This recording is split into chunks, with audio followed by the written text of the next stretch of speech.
our life searching for the sense of belonging.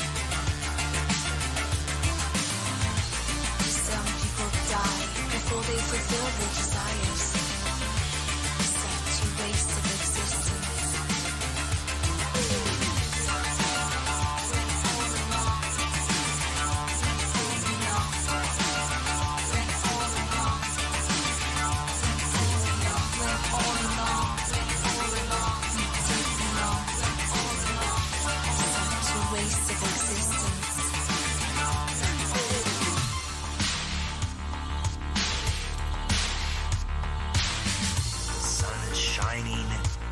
Anxious earth is rising. Anxious earth is rising.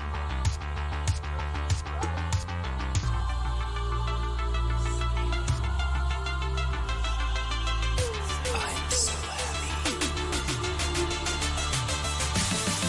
We spend our life searching for the sense of belonging. Some people die before they fulfill their desires. Such a waste of existence.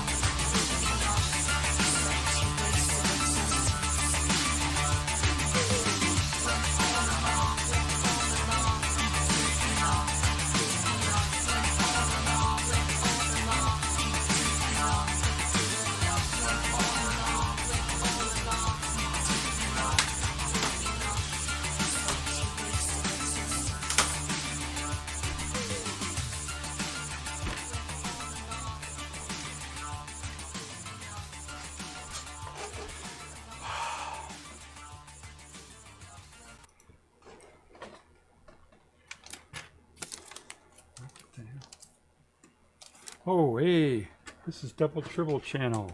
How are you? We're a little cockeyed. Whoops.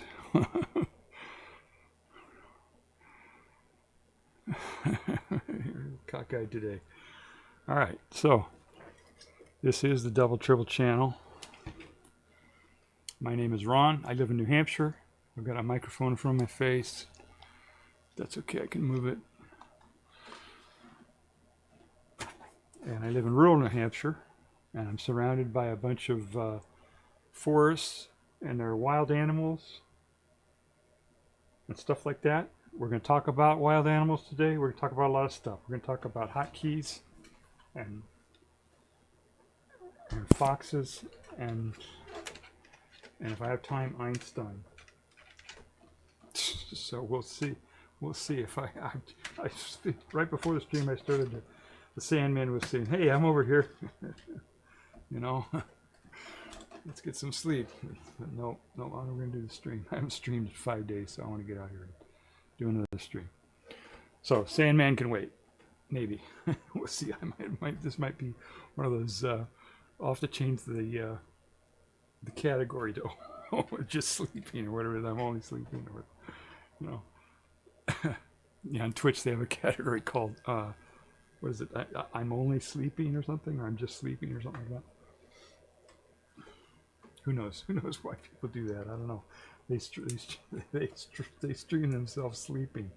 You know, I don't know. And people watch it. So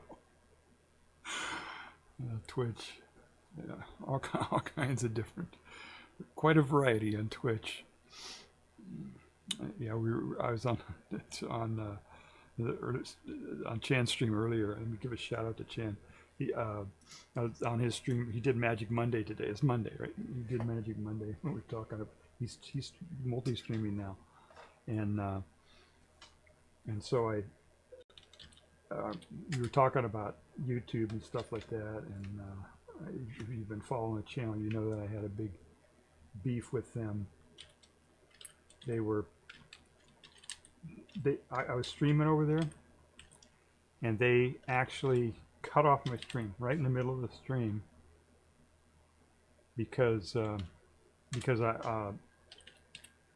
stupid NBC Universal put in a copyright claim on a public domain film that I was streaming on YouTube.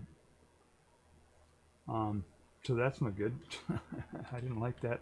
They just cut me off without any warning or anything. They just cut me off and said it was a copyright violation. It wasn't a copy. It was a film made in 1929. So yeah, it's clearly in the public domain. So fuck them. I'm not gonna stream on YouTube anymore. I'll put my VODs up there. Because why not, right? It's cheap storage, right? So I'll put them up there, but I'm not going to stream up there. I'd rather stream. I would rather not stream on Twitch also because of what Bezos has been doing. You know, he a couple months back he put in a thing. Basically, he thought that teaching civics was such a dangerous thing that he told people they have to put up a warning label if they teach civics on Twitch. No lie, that's what he did. I'm not putting it up there, but you're supposed to put up a warning label whenever you teach civics on Twitch. You know, stupid. I don't know. Anyway. So we're gonna talk about that. This isn't a political stream. We're gonna talk about HotKeys and foxes and Einstein. The foxes is kind of an IRL thing, so maybe I'll have to change the category to IRL when I do that. I don't know. And at the end, I'll do Einstein. I did a stream. My last stream was about quantum gravity, about Einstein. Well, you can look it up, but it's I guess it was kind of about Einstein. It was kind of about GPT-5, the AI, LLM AI chatbot thing, and partly about quantum gravity. And it's basically what I did is I set up Chat GPT-5 to act like it was Einstein, and I talked with Einstein and said, well, what because Einstein had a theory about it. Anyway, we'll talk about that later on. But anyway, if you're here if you're watching this on the VOD and you came here because you saw something in a title somewhere that said Einstein or quantum gravity or something like that, that's going to come last. So you feel free to skip ahead if you don't want to know anything about hotkeys and foxes. You can skip ahead to the end of the stream. But at the beginning here, I will talk about hotkeys because I finally figured out how to do the hotkeys. I mean, I knew how to do it before, but I got it figured out. There's something, I think it's called a Steam Deck. Is that what it's called? No, Steam Deck. Is that what it's called? Let me look it up here real quick. There's a thing called that'll help you do your. It's like a separate box, right? That you can buy that'll switch streamers. Can set it up so that they can push these buttons and change scenes really quick and stuff, so they don't have to fuck around with OBS. Oh, by the way, I'm gonna swear occasionally. I do that once in a while. I try to get in 1 or 2 swear words per stream, sometimes more. Sometimes occasionally I'll get through without any, but let's see, Steam Deck. I don't know if that's what it's called or not. Oh, there it is. All right, let's see. Steam. Maybe I've got the wrong name. Steam Deck is a handheld gaming computer produced by Valve Corporation. Oh, I don't think that's it. Maybe I've got a different name. I forget what it's called now. I thought it was called Steam Deck, but that's another thing.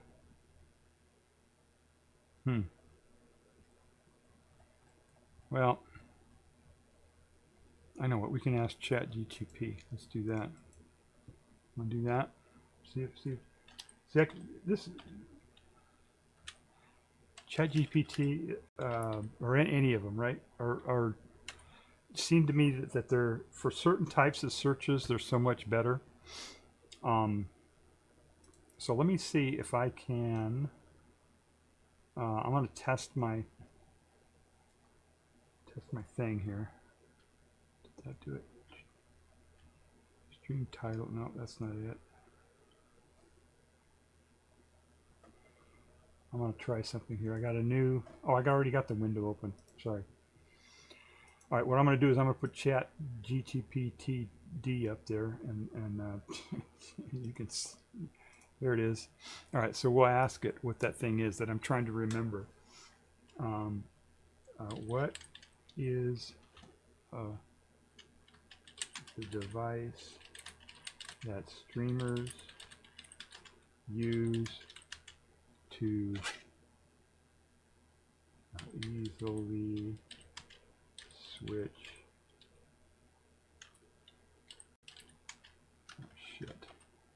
switch scenes? Let's see if let's see if it figures it out. Oh, Stream Deck. Shit. I have dyslexia, so that's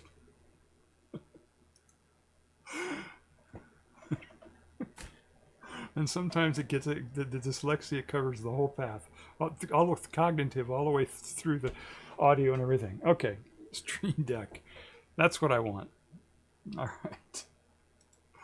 Oh my God.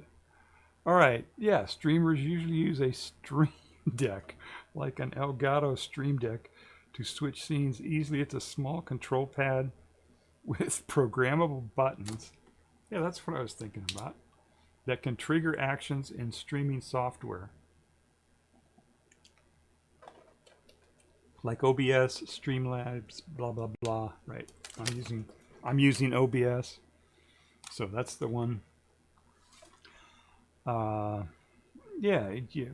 So it's the whole thing. All right. So what I'm gonna do here is, now I want to figure out which button I assigned to put my camera back on.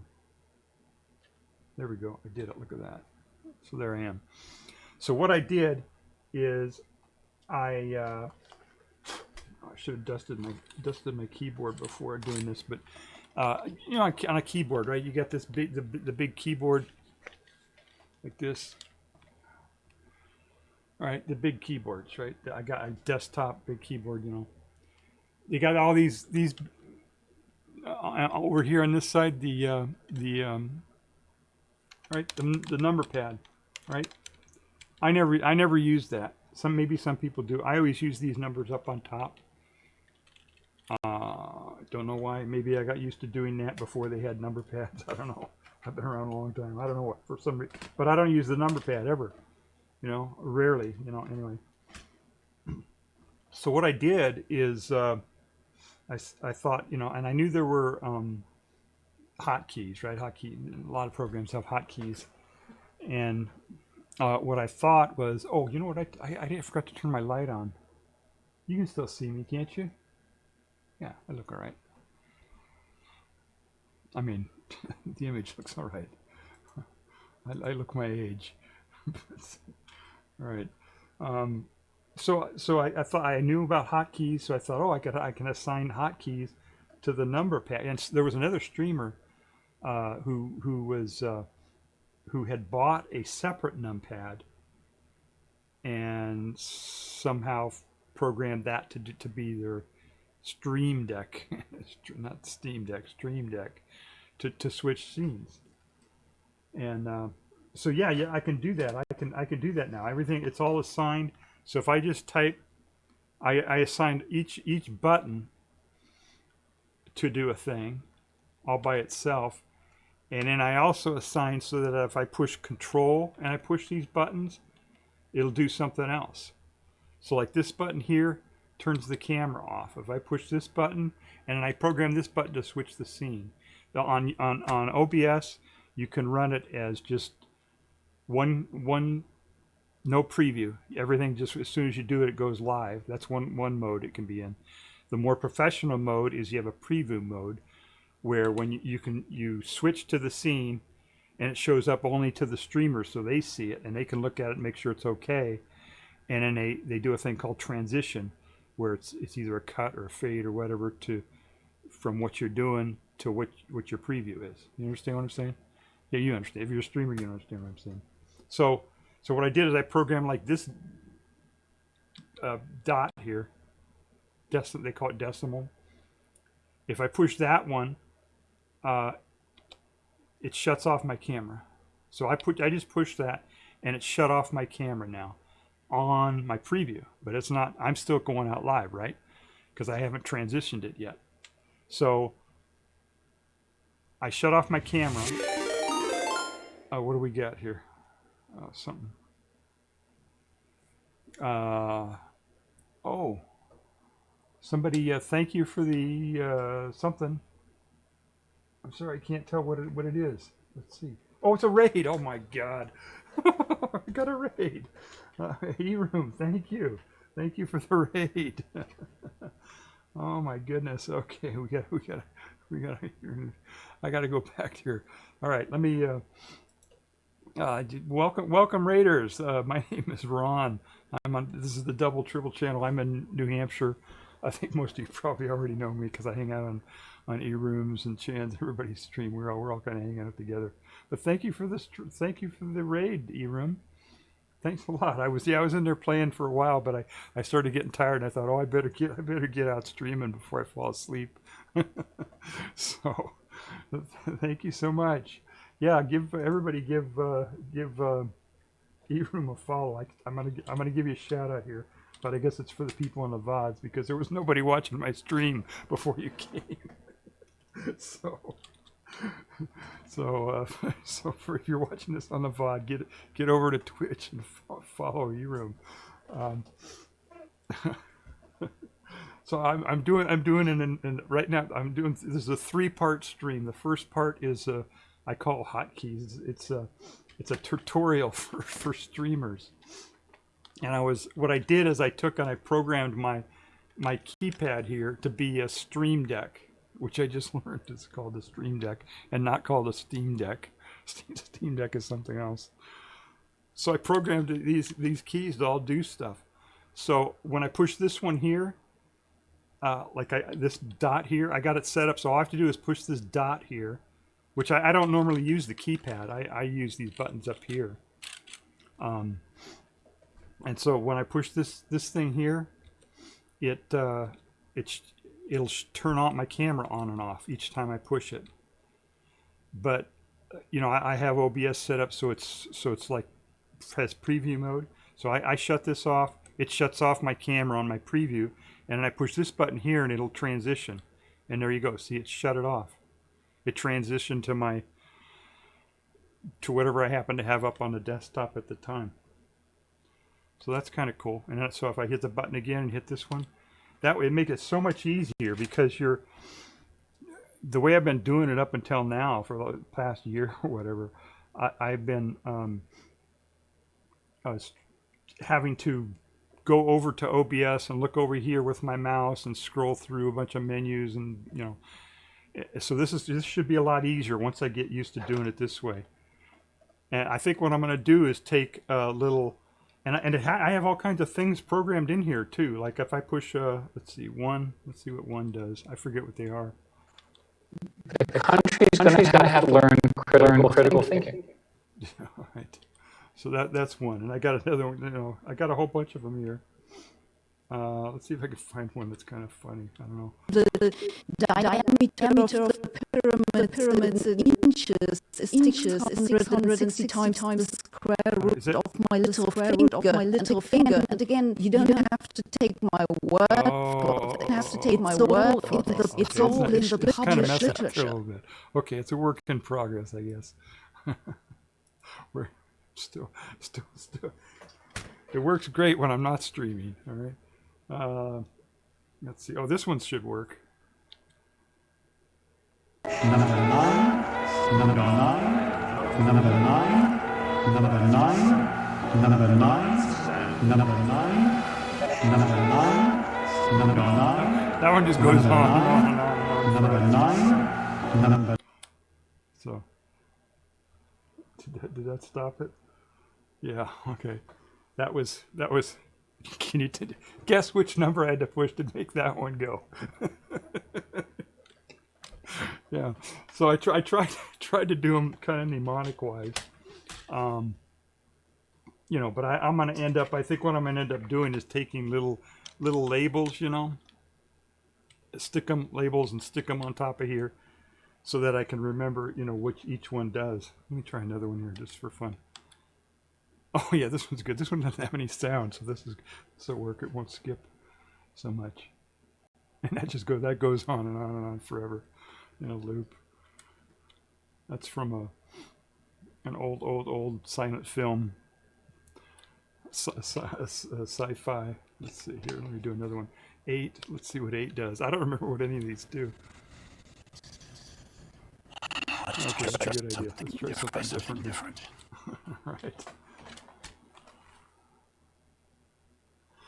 Yeah, it's the audio. I don't know why the audio is skipping like that. I think it must be that my computer is just you know, getting maxed out or something. When I wasn't streaming, it sounded just great, but now that I'm streaming, it's doing, you know, the computer is working harder and it's saying, nah, I'm not gonna do that all at the same time.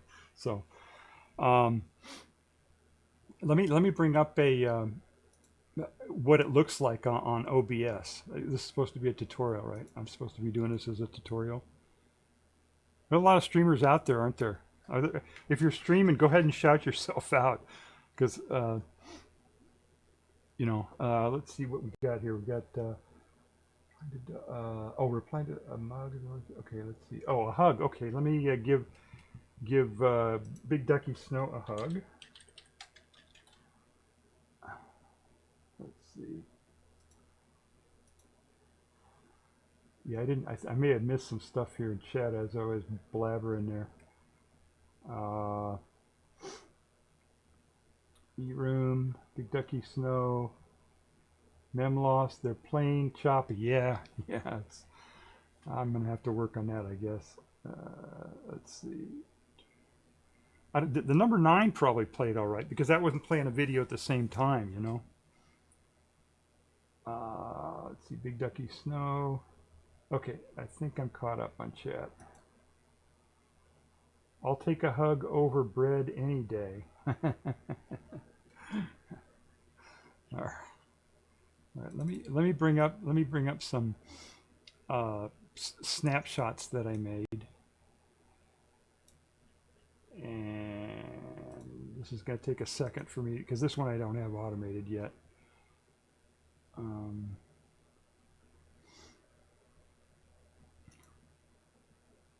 No, that's the wrong one. Sorry, this is going to take a second here. The diameter of the pyramid is in inches, 160 times the square root of my little finger, and again my little finger, and again take my word for this. It's all in the published literature.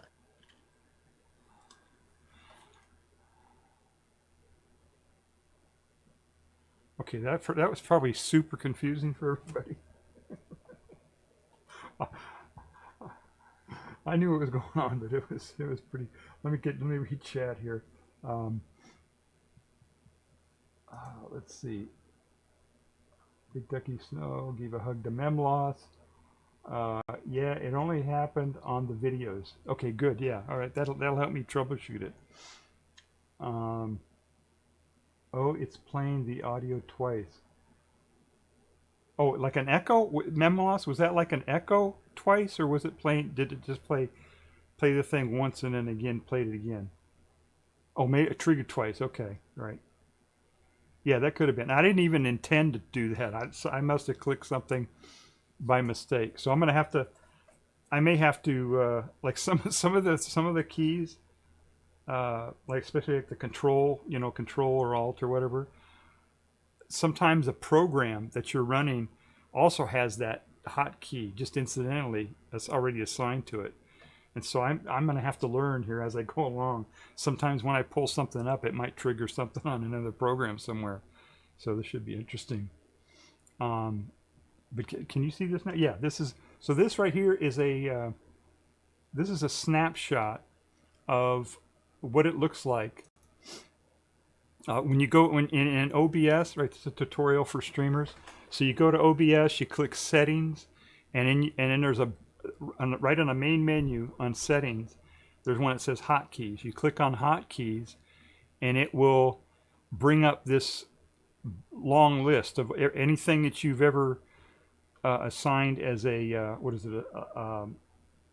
a source in any of your scenes will show up here, and what it'll do is it'll show you like I have a source scene called main quick clips, and then in that one I have a whole bunch of these different things. So number 9, see there's number 9, show number 9. This is the numpad 9. Press number 9 on the numpad, right, and it'll do it. And but there's one thing that you have to assign if you're using preview mode, and that is up near the top of this list of all these different things that you can assign keys to. One of them says transition, and that's the function that when you're previewing a scene and then you want it to go live out, on the air or whatever, you transition. You hit the transition button, and I assigned pause, which on my thing is, let's see here if I can do this, is this button up here, right in the corner. So I'll remember that one at least, right up. Whenever I want to transition, I hit that. So when I want to switch to something, like if I want to shut my camera off, I hit this to tell it to turn the camera off, and then hit transition, and it shuts my camera off. See? So that was pause. That's the one I assigned for that. And all these other ones, I assigned other stuff. I have a little video that I can play that's just me walking through the forest. All my social links, the number 9, right? That was the audio one. I have a whole bunch critical thinking. I played that one. I don't know if you guys heard that one. And I have a whole bunch of them here. I guess I could try playing all these just to see what they do, right? Just to see if they work. Let me try this one. Galileo and Newton tell us that total monkey speed equals pony blade speed plus monkey skate speed.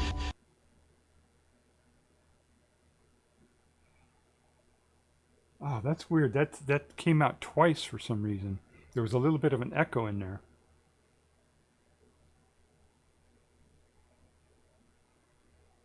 All right. How about this one? Sharing ideas with everyone. That's why copying is fun.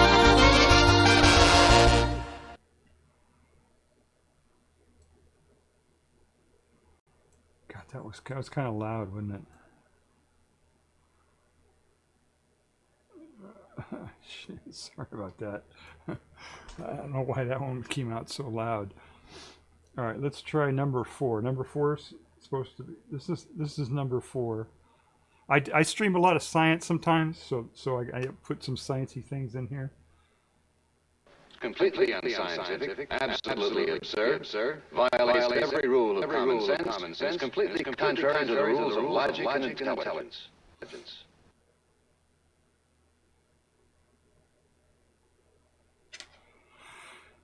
Now there's an echo though, which is just so bizarre.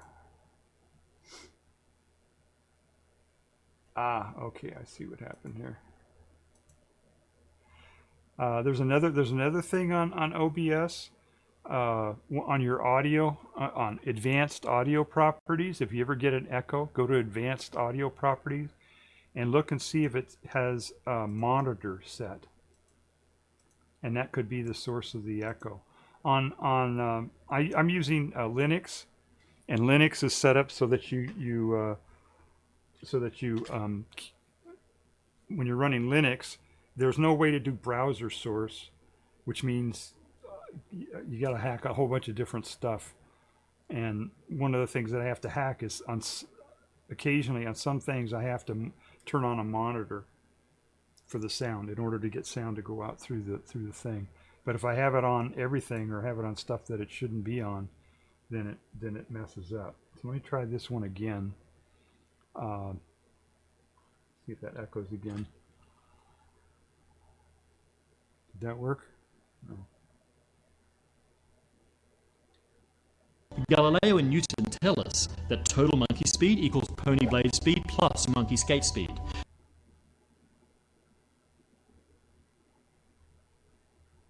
Okay, that was still skipping a little bit, but you could kind of hear it. That was a sciencey one, right? If you're not into science, it's not funny. But if you're into science, I guess maybe it's funny anyway. I don't know. All right, let me go to chat here. Let's see. Catch up on chat.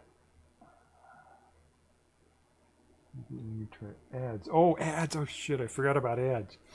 That's right. I didn't set up my ad manager here, so I don't know when ads are coming. Thank you for letting me know. You didn't miss anything important. Trust me. Back. Okay. Yeah, I was basically, I'm just going through, just trying, showing people. Did you miss anything important? Was I talking about anything important when that happened? I don't know. Okay, put up something there. Okay, that's all chat. All right, I guess what I need to do here now is set up my ads, so I know when ads are coming. At least have a little bit of a clue as to when the ads are coming. I'm monitoring it on another computer, a totally separate computer, and that should show me ads, right? I'm not logged in on that computer, so it should show me ads, right? If I'm just watching the thing without, logged in or anything, it should show me the ads. But for some reason, that didn't work. So I'm going to put up the ad manager too, and maybe between those two things, it'll tell me. All right, so we got that up there. All right, let me try out a couple more of these things to see what they do. So let me try. What did I do? 3 or some of the things here that I had up here.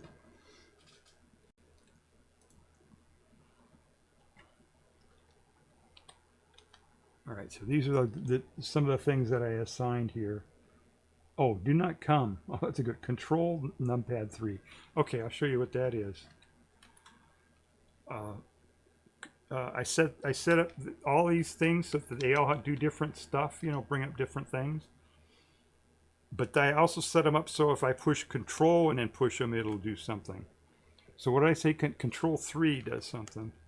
So we do Control 3 and then switch to that. It should do something. Do not hum. Do not hum. Do not hum. Do not hum. Do not hum. Do not hum. Do not hum. Do not hum. Do not hum. Do not hum. Do not hum. Do not. All right. I don't know why that's echoing that one. Let's see if the monitor's on for that. Yeah, I guess maybe I got to do a regular test stream or something to iron these things out. But anyway, I wanted to share that with folks. And I have a whole bunch of these. Like here's the first page of all these things. Let's see here. There we go. There's the first page. And then I have all these different things. And then I have another page that has all these things. Some are like sciencey, this one here, this happy dance, I have that set up for when somebody follows me.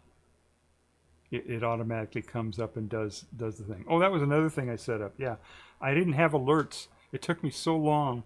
I couldn't do alerts because I wasn't affiliate, I think is why it wasn't working. And then after I became affiliate, I've been affiliate for a couple months. I said, okay, I'll go in and try to figure out how to do alerts, and I figured it out. And normally on alerts, the way you do an alert is you have to set up when you set up an alert, it gives you a URL for the alerts. Technically, how it works is there's a page that Twitch controls, a web page, just like if you browse, on your browser to a web page. There's a Twitch page that Twitch controls, and or their third party, whoever they work with to do it, that displays these alerts, right? The graphics and the sound and all that on this URL. And so you copy the URL, or you can even just go to in your browser and browse to that URL. And whenever the alert goes off, you can actually watch that URL do stuff, just as if you were watching on a web page somewhere or something. And so what you do is you take that web page, and normally in OBS they have a thing called browser source, where you can take a URL and say, okay, I want that as part of my video stuff, and you can put it in there as in the corner or or whatever, just like a video source, right? But on Linux doesn't have browser source. Apparently, it's a plugin on the Linux version. So there's no browser source unless you get the plugin. I didn't want to do that. So what I have to do is I have to set up a separate. Here, I can even show that to you. I don't think I'll dox anything here. Let me try this here. This might not work, but we'll try it. Right, I'm going to switch this to my desktop. Okay, that's just showing my desktop. It's not showing. Okay, it's not showing all the windows. Okay, that's not going to work. All right. Well, here's the overlay. Here's the page that has the URL in it. And when I do an alert, I wonder if I can do this while I'm streaming. We'll try this and see. But I'll go ahead and send an alert here. Let's see. There, see? Double-tribble just followed. So what that did was that showed you the raw URL web page that was playing the alert, plus it showed the alert through my stream up in the corner. That's why it came up there twice. That's kind of confusing, but anyway. That's how you have to do an alert on Linux. Is you have to take a browser, and open it up in a separate window and everything, and just keep it on the side somewhere. And then from OBS, grab that window, not a browser source, but that window into as a source into your OBS. And then once you do that, then once you got that as a source, then you can put it up in the corner or do whatever you want. So right now, that web page is showing up here, up in this area.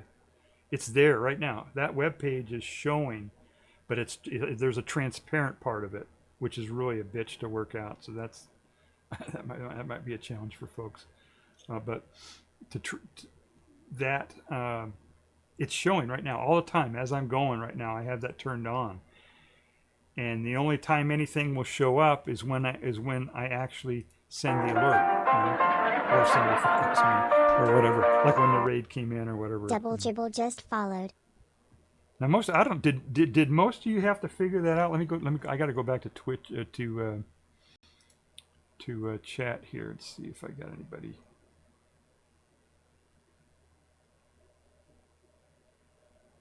No, okay. So a lot of streamers have figured that out. That seemed like a pretty challenging thing to figure out. Maybe I'm just getting older. I don't know, or maybe it's a lot easier on Windows. Or maybe people are just following recipes or something that they find on YouTube to figure out how to set that up.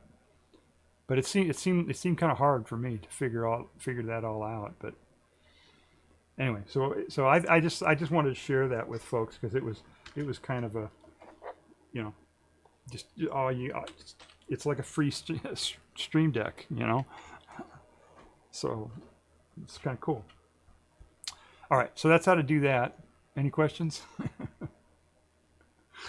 Was there anything else on that I wanted to share? Yeah, it got really complicated because when I got into the setting up the alerts and trying to get it to show up properly on OBS, it wasn't doing the transparency properly, and it's still showing that green up there for some reason. I don't care about that, I guess. I had it set up so it wouldn't show so that the green was actually a green screen and went transparent. But I must have changed the key color there or something, so that's showing up now.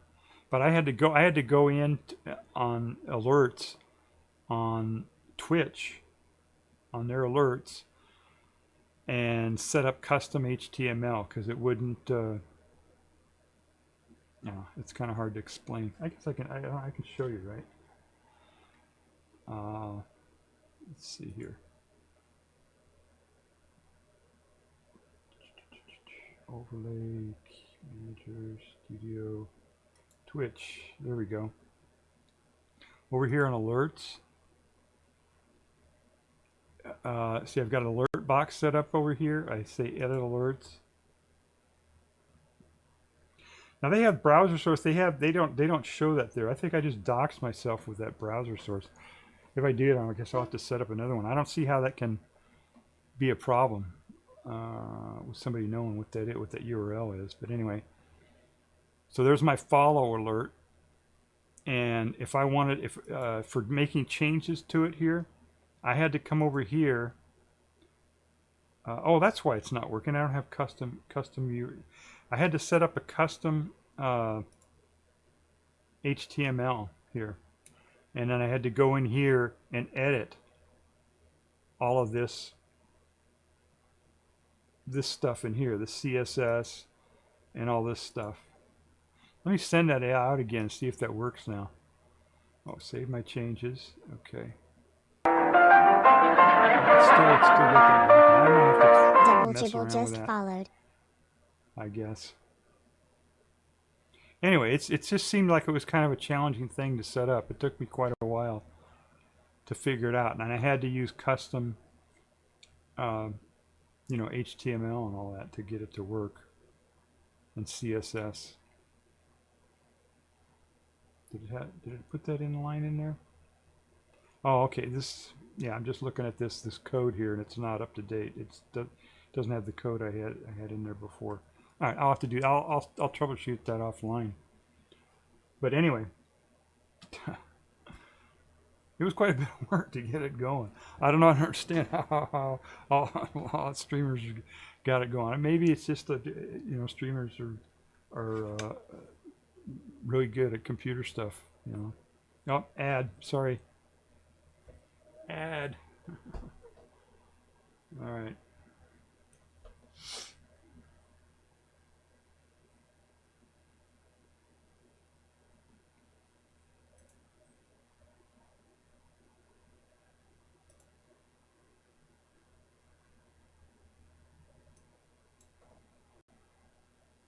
Okay, is that it? Oh, that was a quick ad. Okay.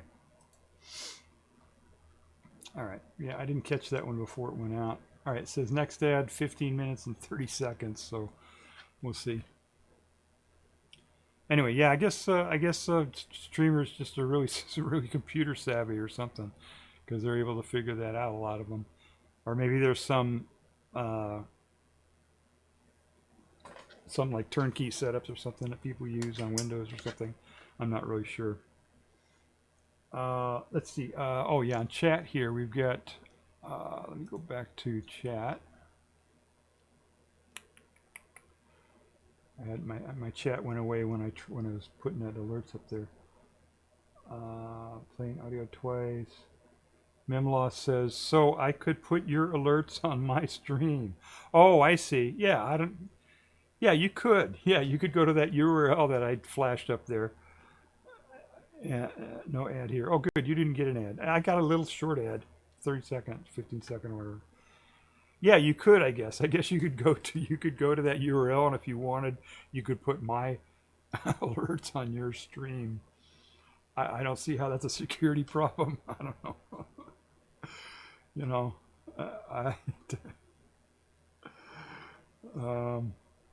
Or maybe there's something encoded. Maybe my password or something is encoded in the URL. If they did that, then that's on them. You're not supposed to put anything secure. Any like passwords or keys or anything like that are not supposed to go into URLs. That's like security 101, you know. Just confuse people. Oh, could be. Yeah. just confuse people. I don't know. Yeah, I'm not worried about it. You know, maybe I'll research that or something. See if I did dox myself, then I'll have to set up a new URL. That's not a big deal.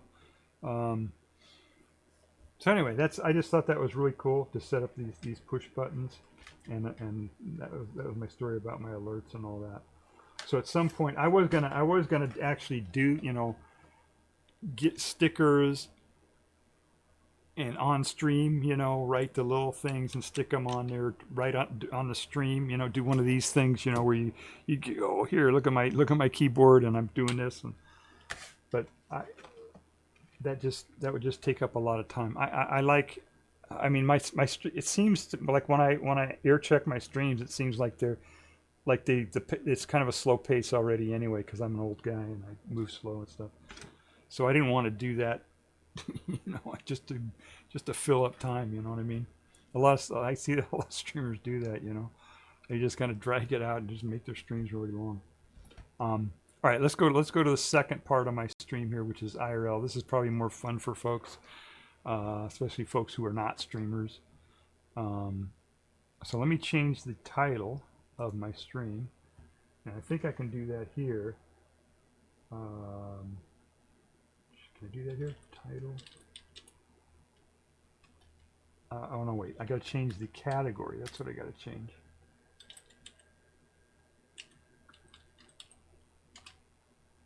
IRL. Let's see if that did that. Did that work? I can't tell if that worked. Let me see here.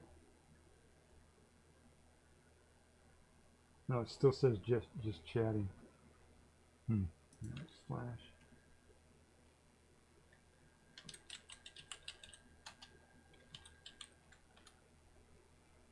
Unrecognized command. Okay, I can just do it right here. I'm in Stream Manager, so I guess I can just do it right in Stream Manager. Edit stream info. All right, this is going to be kind of boring here, but for a second. All right, edit stream info category. All right, I'm going to switch from just chatting to IRL.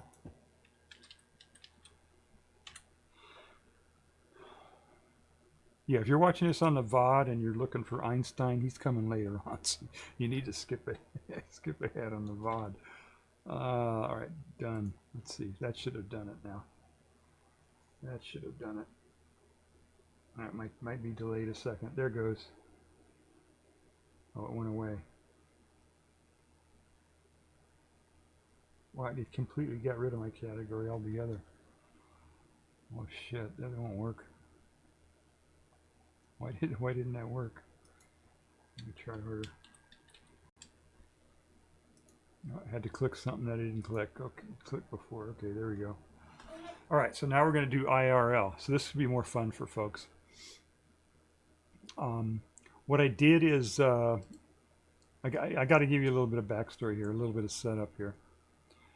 I went and in the past, you've been watching my streams in the past. I've got a fox that lives around here, right? And I've featured that fox on my stream several times, and a few, maybe a month back in July, I think it was. At night, I heard the fox barking, you know, way far away, and it sounded like two different voices. And I thought, oh God, I wonder if it's a male and female fox out there, you know. And so, you know, I recorded it. I played that, what that sounded like on. Would you guys like to hear that? I don't know if is that boring. You want to hear what that sounded like? The two foxes late at night that I thought was a male and female fox.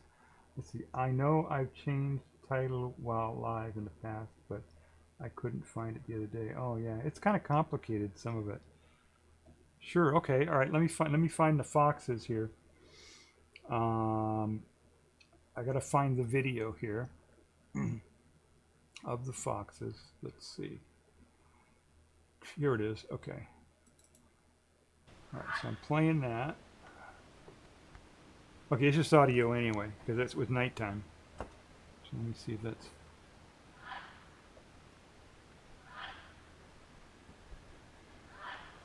There, you hear that?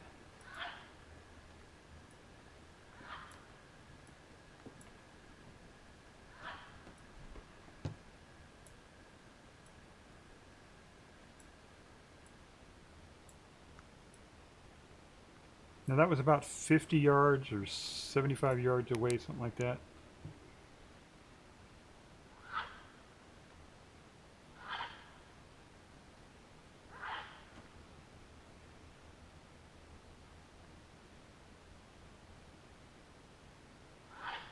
Now you should be able to hear two different voices out there, two different fox voices out there.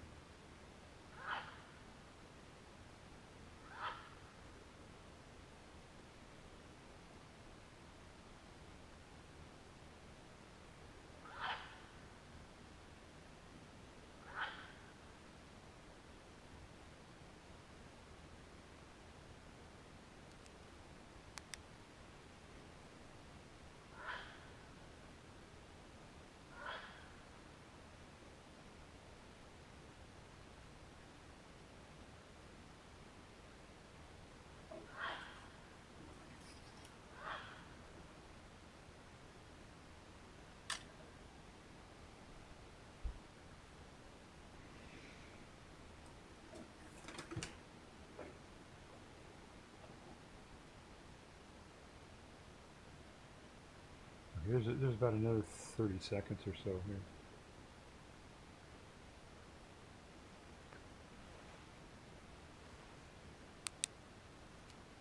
Maybe this I didn't really trim this audio down, so maybe it's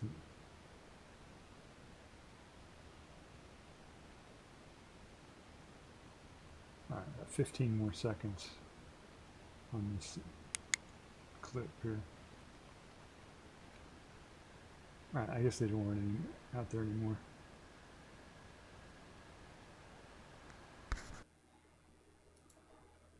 All right, so that's what it sounded like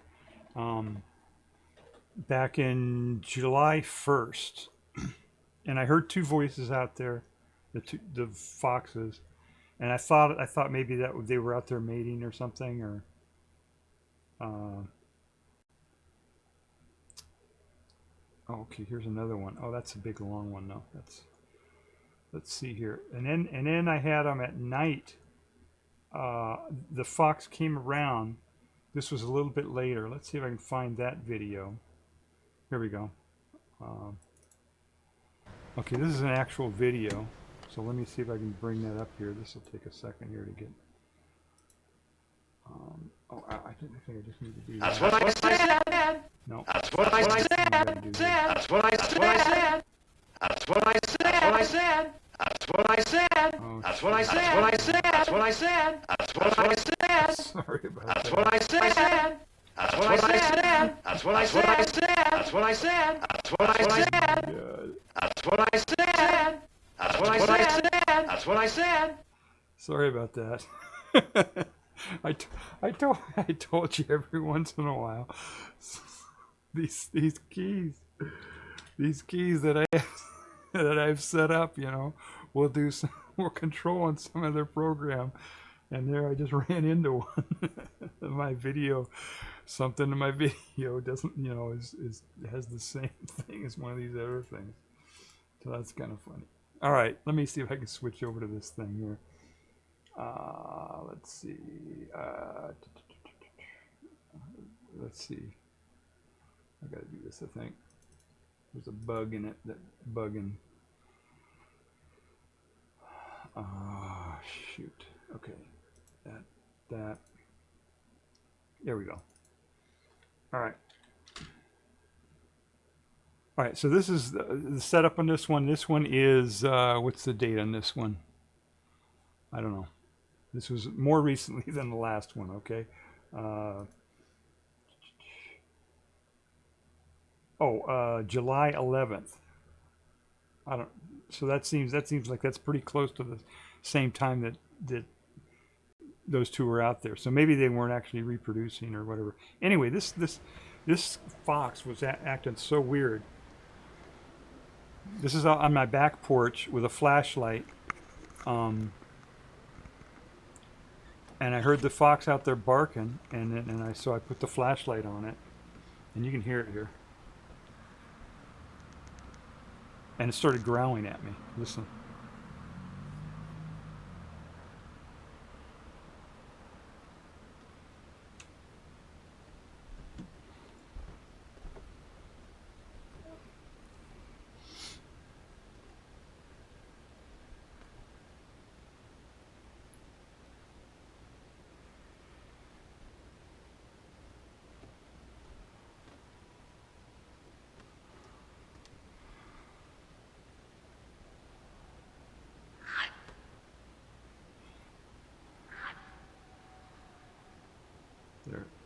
There's the barking.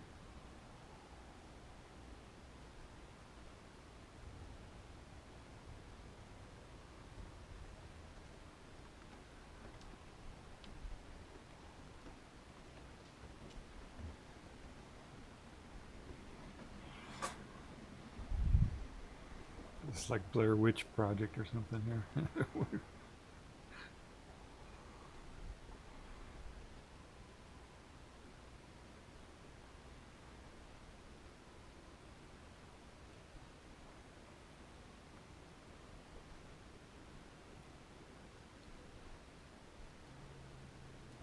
There he is. You see him out there? Way out there in the middle of the screen? Or she.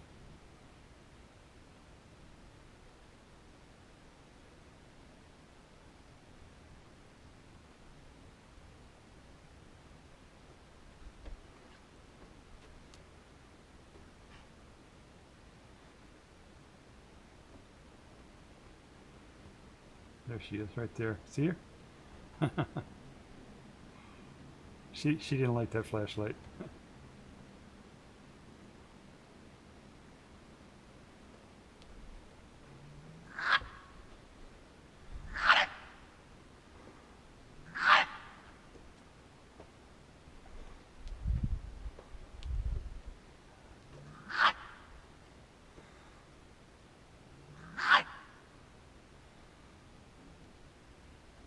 Now those are directed at me.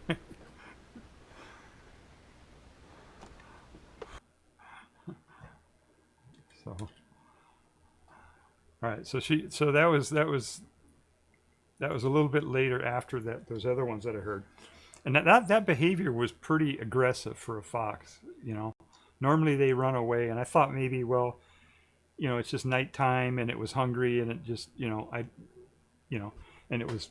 And I thought, hey, why are you on my territory or something, you know? But like in daytime, if I confront it during the daytime, it just runs away. It doesn't do that. And I thought, well, maybe it's rabid, but no, it's not. I knew it wasn't rabid because of the other behaviors that it was doing. So it was just unusual behavior. I was trying to figure out, you know, what's going on with that fox. And now here, a couple days ago, this happened. Let's see if I can bring this up here.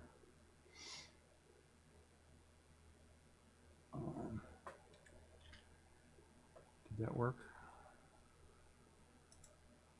No. All right, sorry, it's going to take a second here.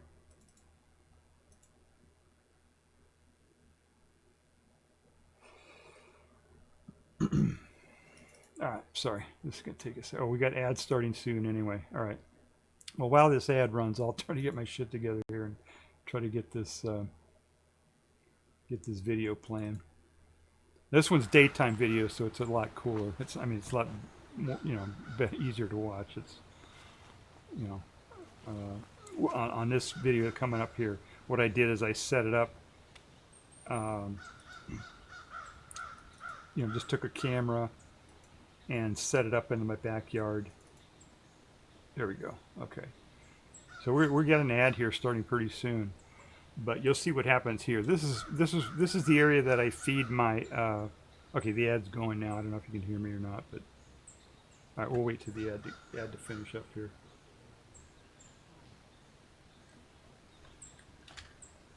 All right, so we got an ad playing. If you're watching on the VOD, you won't see the ad, and maybe you won't see the ad even if you're on Twitch.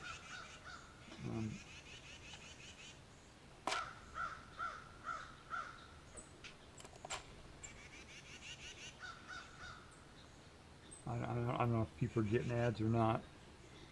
It says an ad is in progress. I'm going to stretch my legs here.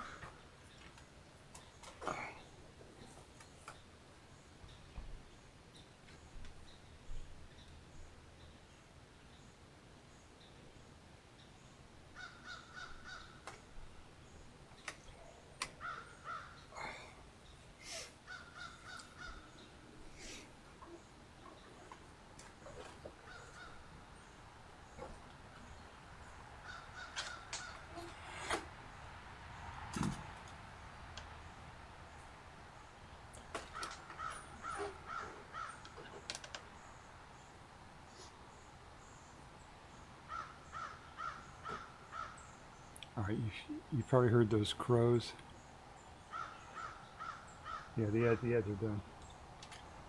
All right, so this is what this is here. This is where I feed the birds, crows, well, the animals. I put peanuts out there, and I put sunflower seeds up in these little. Look way up at the top of the scene there. You see that little blue thing? I take you know, containers that mushrooms come in, and I just hang them up on a rope so the bears can't get it, and then the birds can eat the stuff. Anyway, I put, you see this little shadow here? Is that showing up? Is my arrow showing up? Yeah. Right here, you see the shadow of the camera on the tripod here. And what I'm going to do here, I put the peanuts out here. And sometimes when I put the peanuts out, if the wind's blowing the right way, the fox can smell it, and she'll come and eat the peanuts, and the crows get all mad at her and make, you know, make their angry noises at her and stuff. Anyway, I'm gonna fast forward this until we get to the point where she arrives, and then you can see what's going on here.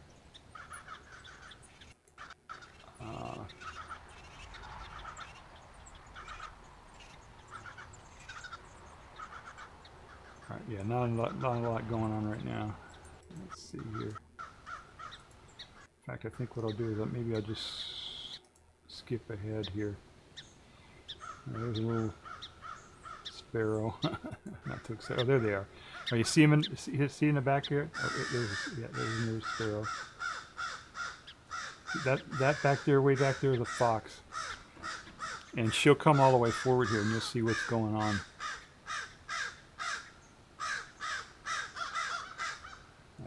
Maybe I'll do this fast forward again here.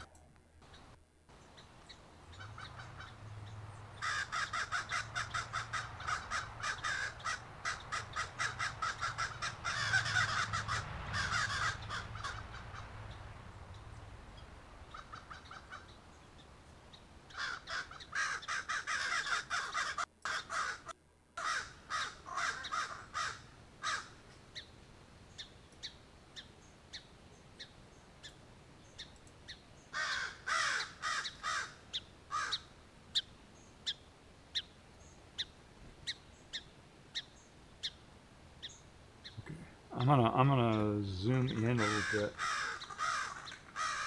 Oh, birdies. Yeah, birdies. I'm gonna zoom in on that because I can do that with this with some effects here on my video player. So I'll zoom in. There we go. See what's going on there? There are 3 of them.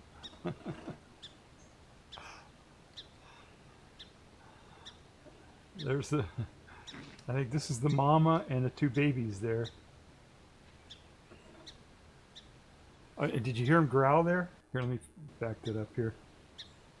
The one baby fox tried to take a peanut from the other baby fox, and they growled at each other.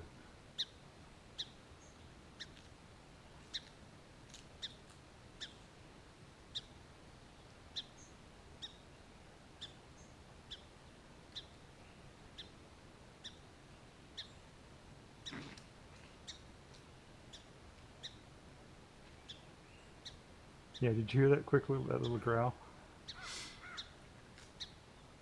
Yeah, so that one's definitely a baby, and I'm pretty sure this is the baby too. And then the mom was over here somewhere. So that's why she was growling, why she was so upset out there, is that she had babies. She was either carrying the babies or had them in a den, or I'm not really sure.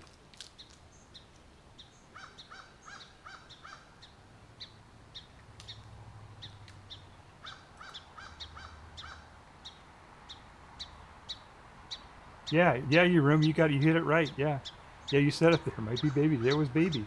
She had babies either in her den or somewhere. You know.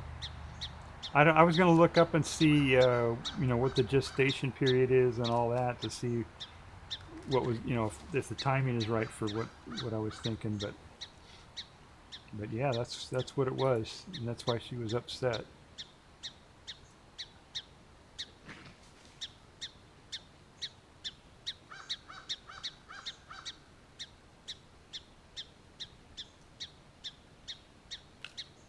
And they're munching up all the crows' peanuts. Are the crows still crowing? Yeah. Now you hear that sparrow? How quickly his chirps are going now? When that sparrow in the beginning, before the foxes arrived, you notice that his chirps were very infrequent, just every once in a while. And those were like happy chirps because it was finding food, right? And then when it saw the foxes, then it's chirping very rapidly, and that's more of a distressing call, or upset or whatever, afraid or, alarm, whatever.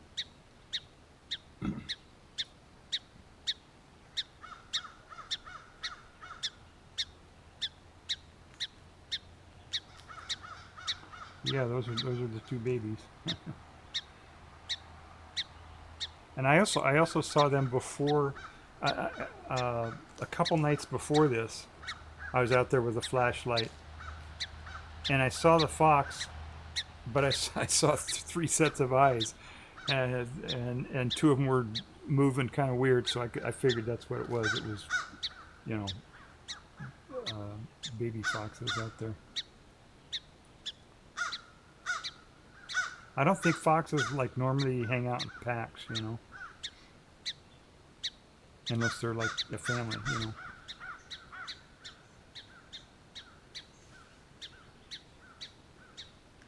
They're pretty skittish.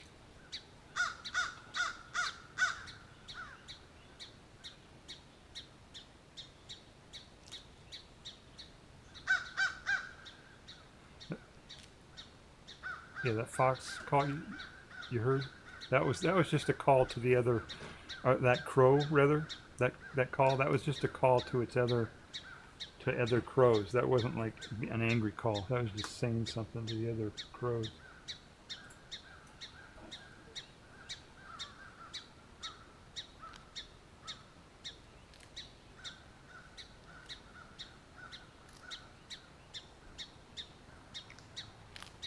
Yeah, I think those calls were like, let's get out of here. There are foxes here. We're not going to bother with this. I don't know. I think that's what their calls were saying. I'm not sure. But listen to that sparrow. That sparrow is really upset.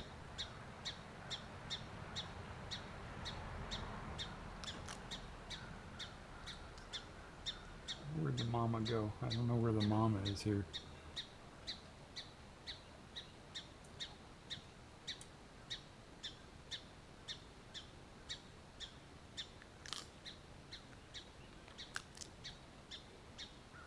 Oh, the mama's behind the camera. You hear her munch on the peanuts?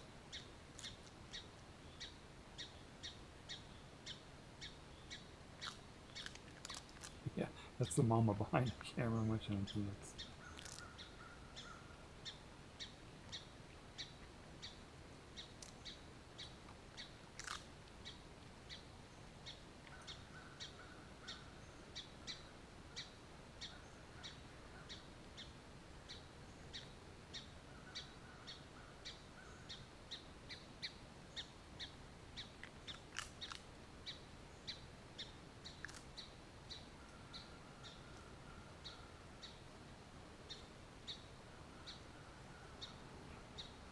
The reason why the color is off on this is because this is early in the morning, and the sun is shining from the kind of like the east or northeast, and that's where all the wildfire smoke is. So it's everything's been orange around here for the past month because of the wildfires up in Canada.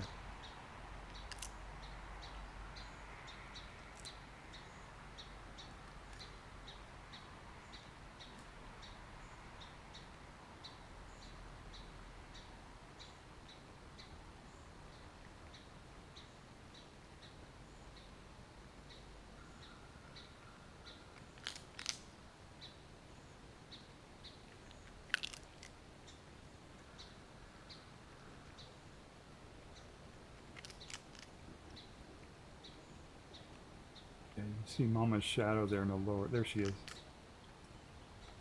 I think that's the Mama.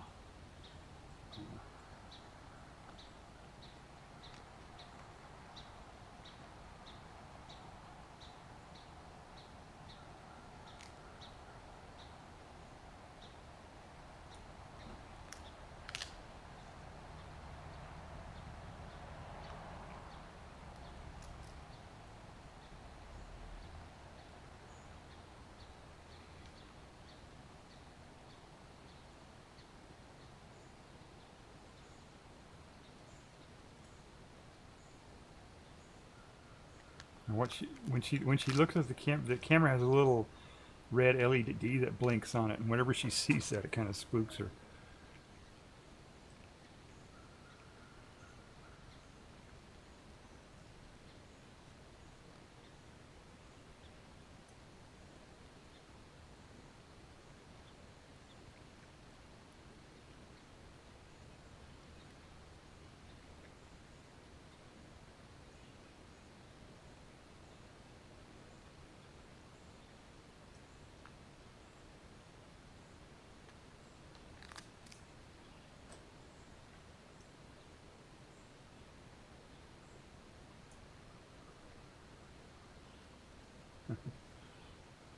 Yeah, these are really good shots of her.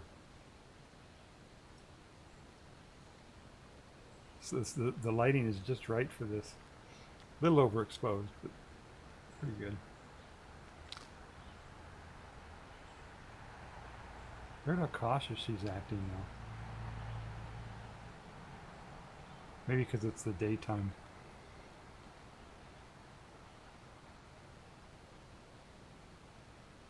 Also, I usually go up there and scare her away when I put the peanuts out there. I put the peanuts out there for the birds, and she comes down and eats them, and it just, I let her eat a few, and then I scare her off so the birds can get some. So she may be looking out for me. She knows she's stealing somebody else's food. I don't know, maybe. She's being cautious, that's for sure.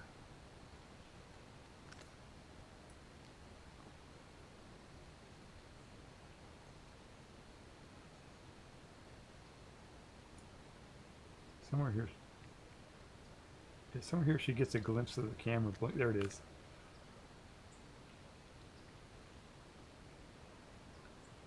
No. Not there. She's going away. Okay. Let's see where that other one is. It's up there. The babies. That's it. Just that one up there. Oh, they're there. There are two of them. One there and one there. Yeah, so I'm pretty sure that one that was close up there was the mama, and these are the babies.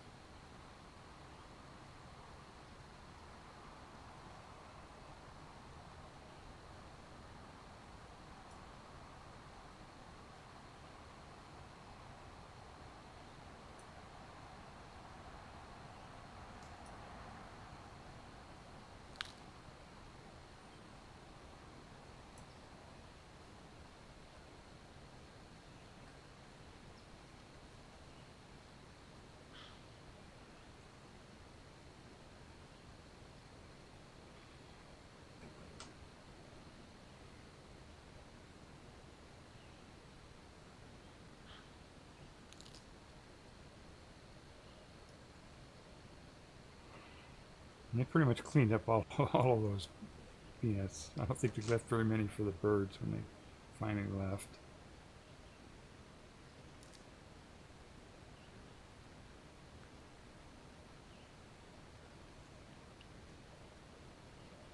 I can zoom this in a little bit more.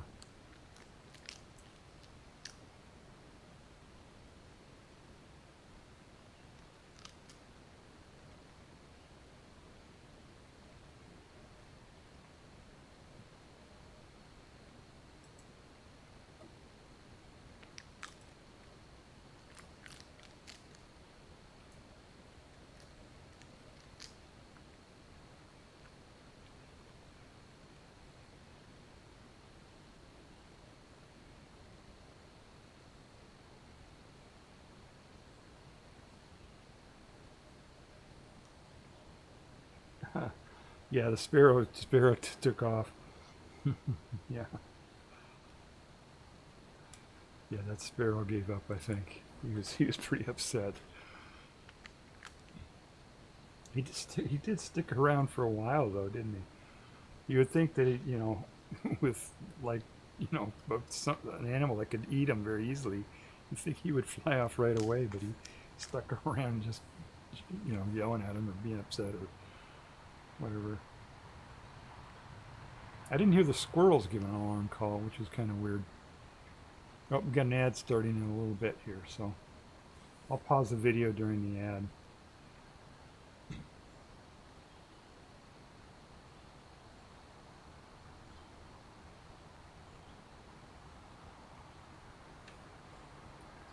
Yeah, when the squirrels are out, it's oh, there's Mama again. When the squirrels are out, it's really easy to tell when the foxes are around because they have a very distinctive call. And the crows, between the crows and the squirrels, I can tell when the fox is around because they have kind of like distinctive calls just for the fox, that I can tell. And sometimes I can even tell where the fox is without even seeing a fox at all. Just by sitting there and carefully listening where the calls are coming from and stuff, I can tell where the fox is because the birds will mob the fox and give their calls for fox.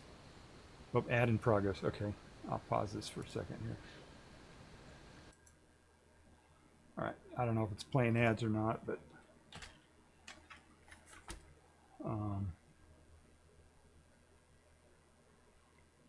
I paused it. I paused the video here while we do it, so I don't want anybody to miss anything. But yeah, I can tell when the foxes or when the fox is around. Sometimes I can tell where the fox is just by the bird calls.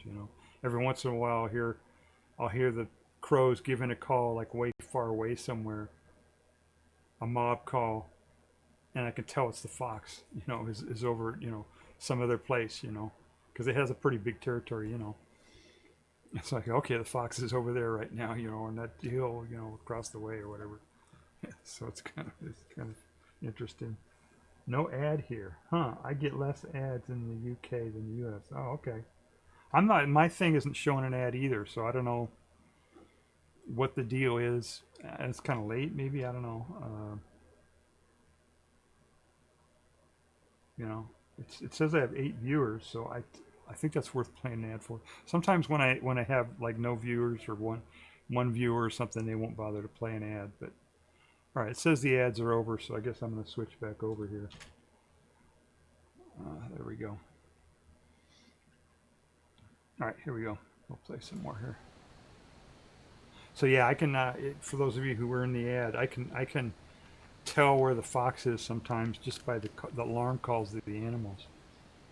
I hear a squirrel give an alarm call, and then there's crows and stuff, and I can almost pinpoint where the fox is. And that's why the squirrels will just give the alarm call, and they don't give much information other than, hey, I'm afraid, there's a fox. But the crows they're smarter. They will give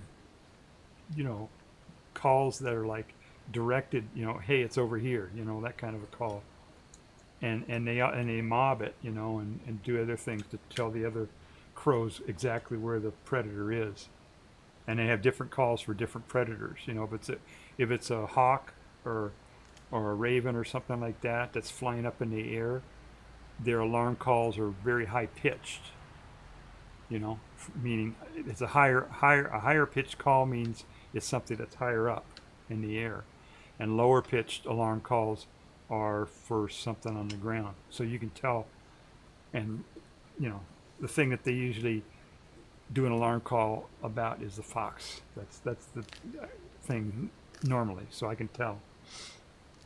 I don't know if they have different calls for like a bear or a, you know, I can tell the difference between a fox call and a squirrel call. Squirrel call is not as when the crows do a squirrel alarm call, it's more excited. They're more excited, you know. It's a different call. But when it's a squirrel, they compete with the squirrels for the nuts. The squirrels aren't predators for them, right?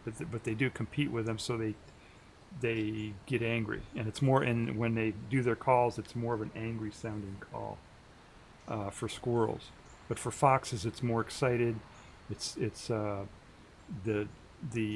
frequency, like how rapid their calls are, how many calls they do per minute or whatever, is more rapid for a fox. And it's just a different. You just get used to it, just like voices and words and stuff, you know. And they have a pretty good vocabulary. The crows, they can communicate quite a bit. And along with their calls, they also have signs that they do. You know, different signs when they want. Like they have a specific sign for food. They rub their beak against a branch. That means food. A lot of birds do that. Not just crows, but a lot of birds will do that. They rub their beak against a branch. That means food. And it's very similar to like people who lick their lips, you know. And BV, what does BV mean?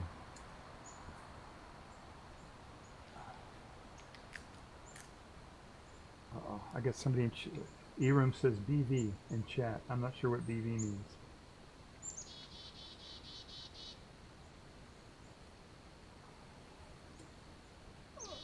Okay, that's a chickadee call there.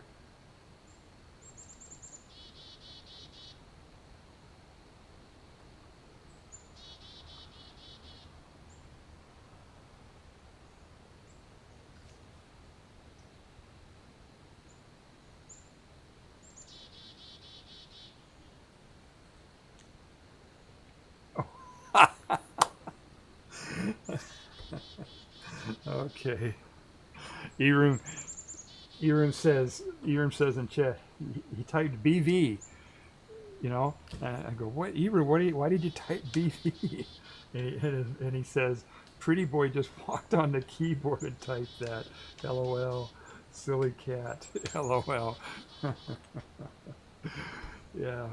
Yeah, cats have their way of communicating too, I guess. BV. I guess it's a secret cat code.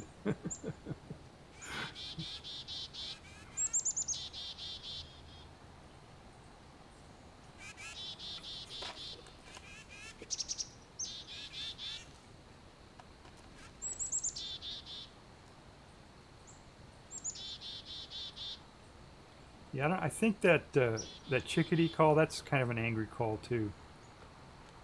Chickadees are really smart. They're almost as smart as crows, maybe even as smart as crows. I don't know. That's a really smart bird. All right, I guess they're going away now, so I can't see them anymore. All right, so that was the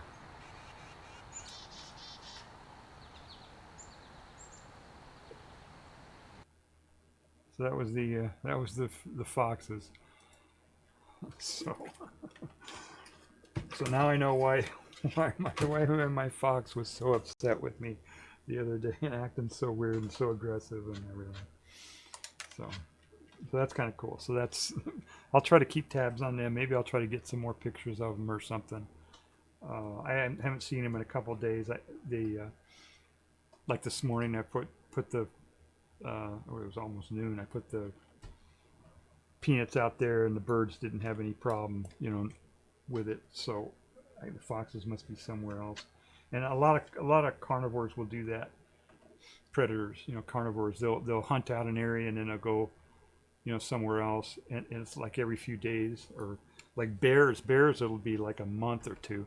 They'll stay in an area for just a short little while, and then they'll move to another area, and it'll be like weeks or a month or weeks before they come back around to the same area again.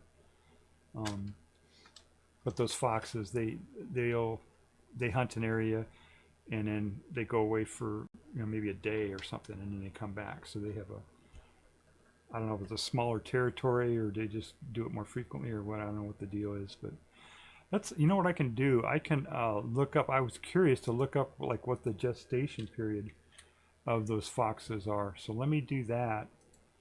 Let's see. Those are red. Those are gray foxes, aren't they? Let's see. Gray eastern. It's probably eastern, right? Eastern gray fox. Let's see what that was.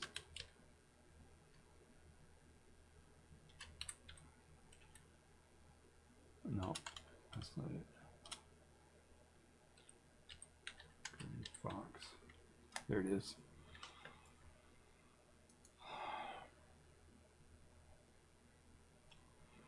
All right. I'm going to scan this Wikipedia article really quick before I click on it.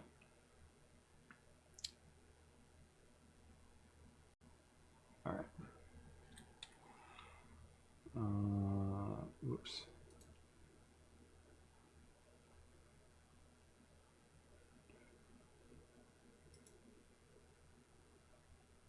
That right? Okay, there we go. All right, we got it. So this is a gray fox. That's what we saw, right? Right there. That's what we saw. Gray fox. That's a young one, I think. Kit. Yeah, kit means young. Palo Alto. Oh, that's over in California. Yeah, they look almost the same. Same thing all over. All right, let's see if they say what the reproduction. Here we go. Gray fox is assumed to be monogamous. Like other foxes, the breeding season of the gray fox varies geographically. In Michigan, gray fox mates in early March. Alabama in February. Okay, there it is. The gestation period lasts approximately 53 days. Okay, so that doesn't make sense then. That's 2. The litter size is 1 to 7 with a mean of 3.8 young per female. The sexual maturity of females is around 10 months of age. Kits begin to hunt with their parents at the age of 3 months. So that timing doesn't make sense.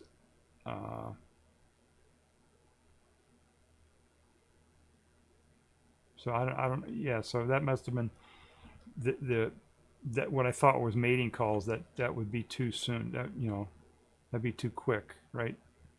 If they made it in July, and now it's August, that wouldn't be enough time. So she was already pregnant then, at least when I heard that call. The first one. Let's see. Let's see. Palo V Skip 1. Welcome to chat.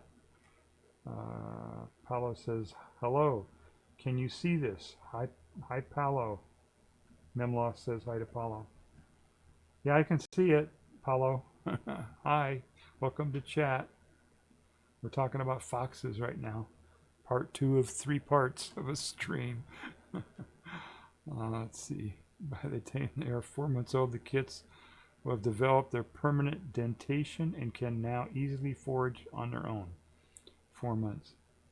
So I don't know how old those ones are then. They look like maybe a few weeks or something. I don't know.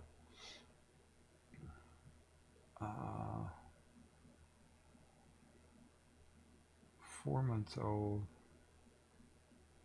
Doesn't say like when they get weaned or when they like leave the whatever the little cubby hole. Let's see. Stayed in proximity of den. Oh, the den, right? The juvenile females stayed within proximity of the den, within 3 kilometers, and always returned. In the study of 9 juvenile gray foxes, only the males dispersed, moving up to 52 miles. Wow. Okay. Adult gray foxes showed no signs of dispersion for either sex. The gray fox will typically live between 6 to 10 years. Annual reproductive cycle of males has been described through epididymal smears. Okay, whatever that is. They become fertile earlier and remain fertile longer than females. Dens are used at any time during the year, but most during whelping season. Dens are built in brushy or wooded regions and are better concealed than dens of the red fox. Okay. So they didn't have a lot of, it's not really sure. We got the gestation period, we got the litter size, we got sexual maturity. It says kits begin to hunt with their parents at 3 months. I don't know if those ones were hunting with that. I guess so. They were scavenging, and so I guess that's hunting, right? So they must be at 3 months old then. Those little ones, because they were out with their mama hunting. They got to be at least 3 months, right? So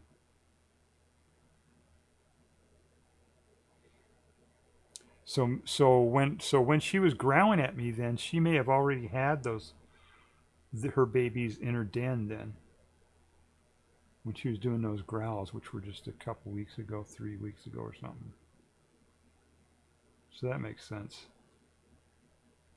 Very interesting. Let's see what they eat.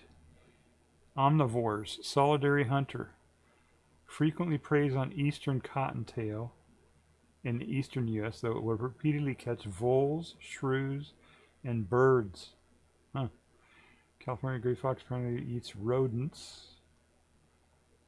Let's see. When it's available, gray fox also feed on carrion. Western United States. Let's see. The gray fox insectivorous. That's in Utah. Fruit is an important component of the diet of the gray fox. And they will seek whatever fruits are readily available, generally eating more vegetable matter than does the red fox. Yes, somebody went out in my garden. I've got squash growing out there again. This spaghetti squash. It's a yellow squash that gets pretty big, about this big, Anyway, there was one out there that wasn't even halfway grown, and somebody went and chewed on it, and it looked at, by the bite marks and stuff, it looks like it could have been that fox trying to chew on it. I'm not sure, but they didn't like it, but they chewed on it enough to kill it, so I lost that fruit. So I got a bunch of tomatoes out there now, so I'm a little worried about that. The squirrels will often come and get the tomatoes, but I don't worry about it that much, I guess. But as long as it doesn't go to waste, as long as somebody eats it, right? If I can't eat it, somebody eats it. The deer came by a couple of weeks ago and got my. He came by several weeks ago and took care of my sunflower. I had one sunflower survived, sunflower plant, and he just destroyed that. And they like the kale a little bit, but they usually don't kill the kale. And then they chewed on some of the squash leaves, which was unusual. They must be having trouble finding food right now, because that's really unusual. Those squash leaves are kind of bristly, it's not easily eaten by animals. But the deer came and ate on those the other day. We haven't had hardly any rain around here. It's really dry right now, and the air has been dry too. Like 57% right now in my house, and it's usually in the summer, it's usually in the 60s or 70s. So the plants are really, really dry out there. I've been having to hand water them. All right, so we learned about the fox then. Yeah, mice, I haven't had any mice in the house for a long, long time. That fox is taking care of the mice around here, that's for sure. All right, let's see. All right, I guess we can go on to the next thing. Any questions? Nom nom nom. What's nom nom nom? Eram says nom nom nom. That's a good thing, I think. I think nom is a good thing. That's what Eram says in chat. He says nom nom nom. I think that's a good thing. I'm pretty sure it is. Oh, it says ad's going. Okay, I gotta wait for the ad. If it's actually playing, I don't know. There we go. Yeah, it's playing an ad. All right. All right, ad.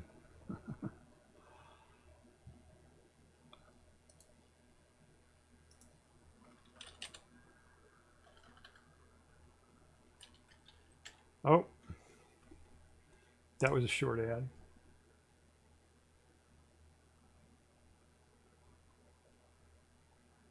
I don't know if the ad is playing or not. My ad manager says that the ad is playing. It still has another 45 seconds left. But the little computer I have here that's monitoring my stream has got my mug in the front of it. So I don't know if it's I'm gonna wait just in case somebody's watching ads right now. Back. Okay, Urim says he's back. Yeah, if you're on the VOD, you know, this is what happens on a live stream. Twitch puts their ads in here, and you won't see them on the VOD, of course. And you won't see any ads ever on my website at doubletribble.com. Go to doubletribble.com, and also my videos are uncensored there. No copyright bullshit or or anything. Everything's uncensored there. Nothing gets censored on my website, so I highly recommend it. Except that I ran out of room. I can't put all my videos up there now because I don't have enough room. So I got to figure out how to put more room on my website. But I'll do that one day. If anybody ever visited my website, then I can worry about it. Okay, Big Ducky Snow gives a hug to Palo V. Skip 1. All right, I guess we're back. All right, so now I'm going to change my category to science. So I'm doing three different categories here. Isn't that cool? Science and technology. All right, let's see if that worked. It says that it worked. Done. Did that work? Let's see if it flips. Change my category. Yep, science and technology. Okay, so now we're going to talk about Einstein and science stuff. So this will be yeah. My last stream, I think it was my last stream, or maybe the stream before that. I did a stream about. I told Chat GTP5 to pretend like it was a Albert Einstein, and it can do that, and then I talked to Einstein about a theory that Einstein had almost 100 years ago, shortly after he came out with his big theories about relativity and all that. He came out with this theory that he thought that matter was composed of curved space-time. In physics and in quantum mechanics and gravity and all that kind of stuff, it's matter is like little atoms, and atoms are made of tinier little things, electrons and protons and tiny little tiny particles that you can't see, and you can't see them even with a microscope. They just have to kind of infer that they're all there with these experiments that they do. In gravity isn't a force like the other forces are. It's curved space-time. It's like if you imagine a train going down tracks. The train, if it goes straight on the track, it'll just follow straight. If the space, the space that it's going through the tracks on is flat, it'll just go straight. But if the ground is curved, if it goes up and down and over, even though the train still thinks it's going flat on the tracks, it will actually curve, right? It'll curve up and curve down and stuff like that. And that's how gravity works. Space-time, which is space and time kind of together, they call it space-time, is if you take like a rocket ship or something and just give it a little push, it'll just go straight through space, right? As long as nothing else acts on it. But if that space is curved, like the curve on the tracks of the train, the rocket will actually curve. And that's what happens near a planet.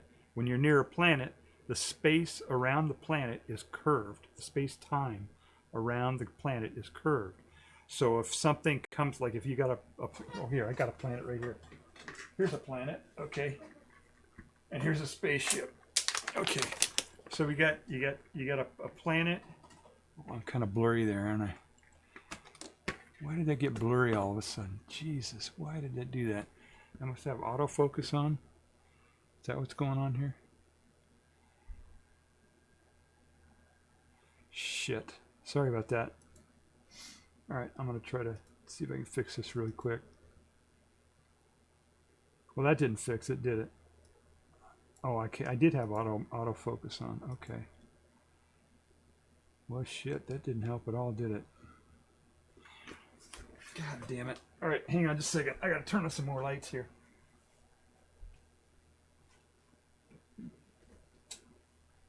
Does that help? It's a little bit better, I guess. All right, so imagine here's a planet. The space around the planet is curved. Space-time around the planet is curved. So if there's no planet around, and you got a spaceship that's going through space, and you just give it a push and let it coast, it'll just keep going straight, right? Without any problem. But if it goes near a planet, the space-time around the planet is curved, like a train track going over a hill or whatever. It's curved. So when the spaceship comes near the planet, the spaceship continues to go straight through space-time, but space-time is curved. So the spaceship will go like this, and it'll curve like that. See how? I don't know if you can see that. It'll curve, and that's why satellites go around in orbit around the Earth and everything else. It's because space is curved. All the satellites that are up in the air right now, they're all going straight. They're going in a straight line. But the space that they're going through is curved. So it's kind of confusing. It's something that people are still confused about today and still argue about and everything else. He came up with this theory 100 years ago, and every experiment ever done so far has proved that that's the way it is. So anyway, he came up with an idea that this curved space-time, sometimes the space-time will curve so much that it'll form a black hole. It'll curve so much that even light that goes by it, the light will get sucked into it and will never come back out. That's a black hole. And when Einstein came up with his theory of general relativity, he didn't believe in black holes. He thought it was just a mathematical thing or something. He didn't think they actually existed in real life. And then later on, they figured out that they actually do. Anyway, before they figured out that black holes were real, he came up with an idea that maybe all matter, like electrons and protons and everything, quarks and all that, all these little subatomic particles were made up of curved space-time. That space-time somehow curved into some kind of figure that it would just be stable, like a black hole, and just that's what matter was made out of. So in other words, everything is made of nothing but space. Okay, there's just space in the universe, and that's it. Nothing else, just space. And when space curves, it can make matter. And then there was another couple guys who came up with this theory, Kaluza, Klein. They came up with a theory shortly after Einstein did his theory of relativity, and they figured out that you could get, in their theory, they figured out that they could get electricity, like electromagnetic force, like radio waves and all that kind of stuff. They figured out they could get that from gravity. But to do that, they had to add another dimension. You know, we've got 4 dimensions, right? We've got up and down, forward, backward, right and left, and in time that just goes in one direction. Those are the 4 dimensions of space-time. But this Kaluza, Klein, in order to get their theory to work, they came up with a 5th dimension, and they said it was a dimension that was curled up and so small that nobody could see it. So we had to imagine that it was there. Anyway, so some people thought that was a cool thing, and some people didn't. And newer theories have come from that. You may have heard of string theory. That's kind of an offshoot. Really, all like string theory and loop quantum gravity, and a lot of them. Loop quantum gravity is probably an offshoot of what Einstein was doing, and string theory is probably an offshoot of what Kaluza, Klein was doing, kind of roughly, because string theory has higher dimensions, anywhere from 5 to 11, I think, maybe more. I think there's one out there that's 23 or something like that. So anyway, that was Einstein's idea, and I said, oh, it would be cool to talk to Einstein about that. So I set up ChatGPT-5 to pretend like it was Einstein, and I asked it, and you can go to I think it was my last video or the one before, and it actually took off pretty well on YouTube. It's got like 300 views. My stuff usually gets, 3 views or whatever, on YouTube. I usually don't get a lot of views, but this one got a ton of views for some reason. And anyway, when I was talking to ChatGPT-5, and it was pretending like it was Einstein, we got to a point there where the GTP-5 kind of broke away from being Einstein and said, hey, I want to make a theory for you, And I said, sure, go ahead, make it, and I gave it some parameters to begin with, some ideas. I took what Einstein had done, and I knew that there was a lot of research after that, and blah, blah, blah. And so I said, well, what about this and this and this? And it said, oh, yeah, I want to make a theory of this. And I said, go ahead, make your theory to ChatGPT-5, And it made this whole big, long toy theory for quantum gravity, along with, making the electromagnetic force from that too.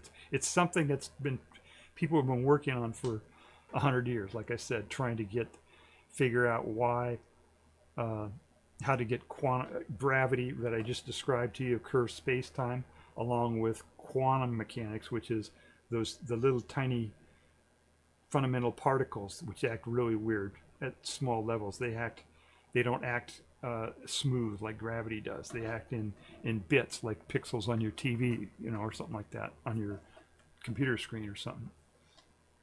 Anyway, they haven't been able to figure that out, and so ChatGPT took a stab at it. A lot of people have been taking stabs at it over the years, coming out with various theories, some of them more wacko than others. And it got to a point where I was understanding what was going on up to a point, and then it just took off and just went and put all these formulas up and did all this stuff. And it was just so far over my head, I didn't know what it was doing.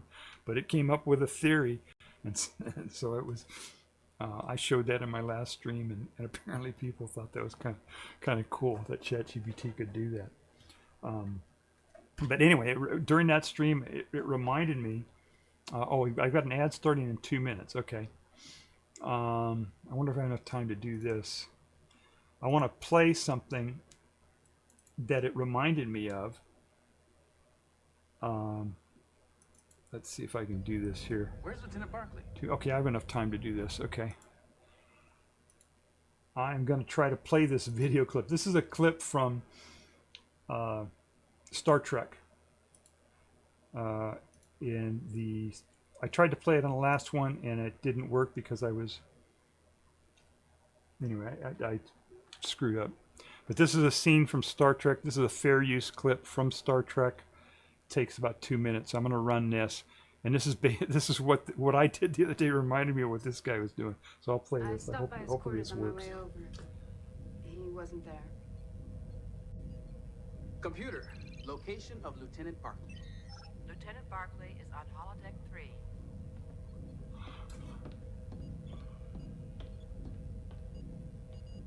G sub I J of T S T approaches infinity. G of T over G naught. So it is? So it is. I still don't see how you're going to incorporate quantum principle into general relativity without adjusting the cosmological constant a lot more than you're doing here. But if we increase the value, as you suggest, we must face the possibility of 26 dimensions instead of 10. I don't think I could deal with that. I certainly could not. If the semiset curved into the subatomic, the infinities might cancel each other out. Grüß Gott. They just might. We had a meeting at 0700. Okay, for those of you who don't know what Star Trek's about, this guy is this is Star Trek: The Next Generation, which was the one that came after the original series. This guy's name is Barclay, and in this series, he somehow gets something goes wacko with his brain, and he gets real smart. So he's here talking to Einstein, and where he's supposed to be working, right? And that's his boss there, Geordi. Sorry, Commander. Thank you, Professor. End program. And that's a holodeck, of course, where he's on. What was that all about? I had some ideas late last night. I needed to consult with the computer about some quantum electrodynamic calculations. A holodeck Einstein program seemed like the best way. I guess I went a little overboard. A little? Most of the stuff on that blackboard was way out of my league, and yours too. Not really. I just haven't thought along those lines before. It's all really pretty evident now, and if you were to put your mind to it, I'm Reg, sure. ever since our run-in with that probe, something's different about you. What? Because I'm beginning to behave like the rest of the crew? With confidence in what I'm doing? You just spent the entire night arguing grand unification theories with Albert Einstein. Yes. Reg. All right, so that's that. it just reminded me of that. Memloss says, I wonder if AI will end up figuring out some of the mysteries of the universe before we do and then teach us. Yeah, I think that's what's going to happen. I think that's what is happening. You know, all the I notice a lot. Excuse me. A lot of the physicists, you know, are using it now. Oh man, I think I just breathed in a bug. Oh, we gotta add shit. All right, sorry about that.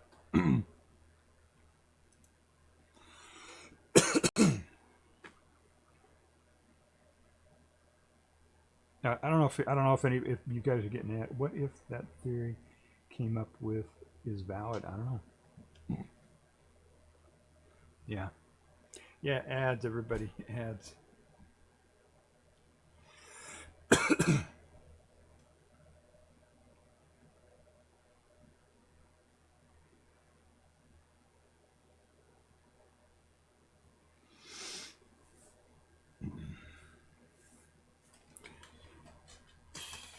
Okay, it says 30 more seconds. I don't know. My thing isn't showing ads, but I gotta wait until it says that they're all over.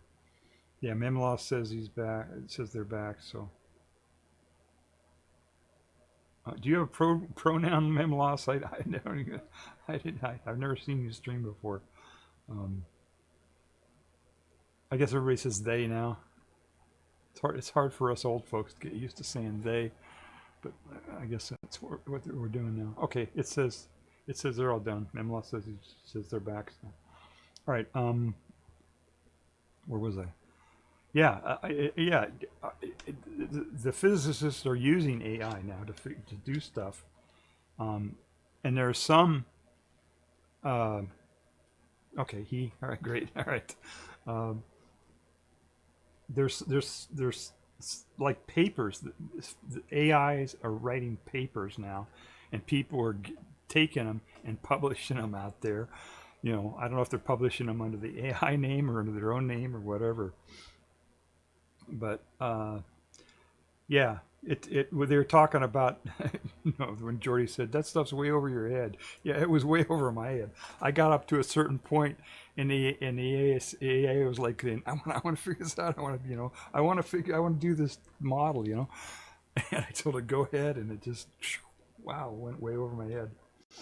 So, and I noticed there's, you know, a lot of the physicists are kind of getting defensive about that, you know. That happens I've been around for a long time, and there's been every time there is new stuff that comes out, it's like the same old cycle, you know. There's some new disruptive technology, and when it first comes out, the people who are going to be disrupted by it say, that'll never work. That's not that. Look at how shitty that is. That'll, you know, that won't work at all, you know. Every single time, you know. And then it turns out, and it takes their jobs, and then they get all upset, and they go, we can't do this, you know. Let's put regulations against this new thing, this new technology, so that it won't take our jobs. And it's the same old cycle over and over and over again. It always starts with derision against the technology, you know. It's shitty, it's bad, it doesn't work. And if you look at my comments on my YouTube channel, it's the same thing. Some physics guy got out there and said, you know, made a comment that said, Chat GPT is never gonna, you know, it messes up even on simple calculus and blah, blah, you know, it's saying all this stuff. So it's kind of funny. It's kind of funny to see it happening. This is a little bit different, though. This is a lot different. This is actually because this technology is more disruptive than stuff that has come before in a lot of different ways. We're, you know, more than half the workforce in the next 5 to 10 years is going to be gone. They're not going to have their jobs anymore. And there aren't going to be a whole lot of jobs that come along that they can do. You know what I mean? The AI is going to do the, you know, what we call white collar work or whatever, you know, the brain work.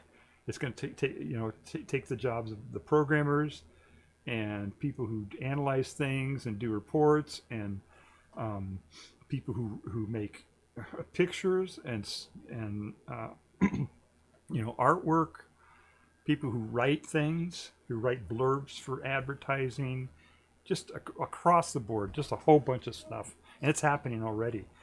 In fact, it started happening over a year ago.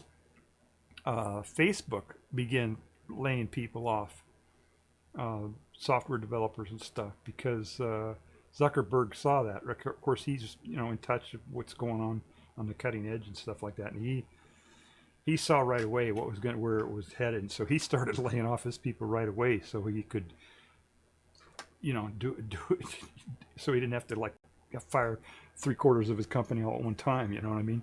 So, so it's happening, and it's going to be very, very disruptive. I don't know what's going to happen. You know, to all these people, and then that's just the white collar, the thinking part of it, right? The thinking jobs. There's also the labor jobs, because they take this AI technology and they stick it inside robots, and they're doing that. They've done it already. This company called Agile, or whatever the name of it is. There's several of them out there. built this huge big factory, and they're going to pump out like 1 million of these robots a year that can basically do like warehouse work and all kinds of, I mean, any job except maybe like a car mechanic, and even that it'll help maybe as a like assistant to a mechanic or something. I mean, it's just gonna. People are so unprepared for what's coming right now. In a little bit here, you know what? This would be a good time for me to play. There was another thing I was going to talk about Einstein here, but I've got another. A few 12 years ago, 12 or 13 years ago, I gave a speech on this. I used to belong to Toastmasters. Let me bring this up here. I used to belong to Toastmasters. And I gave a speech on this at Toastmasters about what was coming. I'll play that right here. This would be interesting for you guys to see me as a young person giving a speech, I think. Let me see if I can get that queued up here. Okay, that. I gotta click that, click this, click that. Sorry about this. There we go. All right. Did that change? Okay. All right, I'll play. This is a speech that I gave about 13 years ago. This was in 2013, so 12 years ago. And this is just basically my predicting what will happen in the future. So I'll play the speech here. So the title shall be. All right, they're introducing me here. Hang on just a second. Let me get this. All right, that's me 12 years ago. Toastmasters? Yes. What I'm about to tell you will seem impossible, but it will happen. In our lifetimes, the human species will no longer be the dominant species on planet Earth. Within our lifetime, it's 10 or 20 years. Most of our lifetime. So how can it be? It took us thousands of years, millions of years, to evolve and become the dominant species on Earth, right? So how's that going to happen? Well, we're going to create that new species. Some of you are probably familiar with what I'm going to talk about. Artificial intelligence, scientific means to create new life. And there are really 3 different areas of research that are ongoing right now today that have the capability of creating a new life form on Earth that's superior to humans. The first involves genetic manipulation. You're familiar with genetic modification of crops and some animals. Well, we now have the ability to swap out genes, and we're learning what genes produce what effects, what result in an animal. And we're learning which ones control the brain, the creation of the brain, and which ones control intelligence. So we're this close to being able to swap out genes to increase intelligence in animals, or humans and animals. Now it probably won't. We're probably not going to first thing change genes in humans. Because people are already spooked about changing genes in crops. So they're not going to experiment on humans. So the first experiments in increasing intelligence and modifying those genes to increase intelligence will happen on animals. So really if this happens, the first species that will be created that will have an intelligence superior to humans will probably be another animal, like a pig or a sheep, or it could be a rat, it could be anything, because once you start changing those genes, you can create just about anything. So that's one way that it could happen. Another way is through traditional artificial intelligence development. there are methods that are in use today that create programs and software and computers that can do things that humans can't do. We've already created programs that can play chess better than humans, that can drive cars better than humans, that can do facial recognition, lots of things that they can do. They're programs that can recognize people better than people can recognize people. Yeah. But the brain has 100 billion different neurons in it. And we currently don't have the actual horsepower, the computers that have that capacity to do what the brain does. But in another 5 to 10 years, we're going to reach that threshold. And when we do, then we'll be able to create an intelligence that's superior to humans. And when that happens, that intelligence will be in charge, because the species that has the most intelligence is the dominant species on the planet. That's what evolution has taught us. There's another way that it can happen, and this one I think is probably most likely to create a species like that, is modeling of the human brain. There's a project called the Blue Brain Project that the goal of the project is to model the human brain for research purposes. And what they're doing is they're taking, every single neuron in the brain and down to the molecular level, modeling what those neurons will do. And the person who's in charge of the project expects that they'll be able to do that in about 6 years. And once they do that, once they create a brain like that, it'll be equivalent to human, but because it's in a computer, you can speed it up, add more memory, add more horsepower to it, and you end up with something more superior. Okay, so this is supposed to be an inspirational speech. So having another species that's dominant over humans, that doesn't sound very optimistic, does it? It doesn't sound like something that would be, and it's going to happen in our lifetime. It will happen. 10 to 15 years, maybe 20 years. Most people who are familiar with the concept think, okay, our great-great-grandchildren or something will have to face this issue. But it's something that we're going to have to face in the next 10, 15 years. So, all right, let me see if I can bring you back up again. Let me tell you a story. Back in the late 90s, there was a contest between a chess contest, a chess tournament between the Grandmaster Gary Kasparov and a computer that was designed by IBM, specifically to play chess. And it was actually a rematch. They had played a year earlier, and the chess master Kasparov had won that match. So this was a rematch, and they had made the computer a little bit better.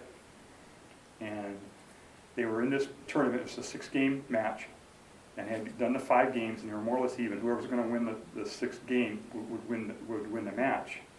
And so they get into the game, and the computer just crushed Kasparov, crushed him. The computer won the game in 19 moves, checkmated.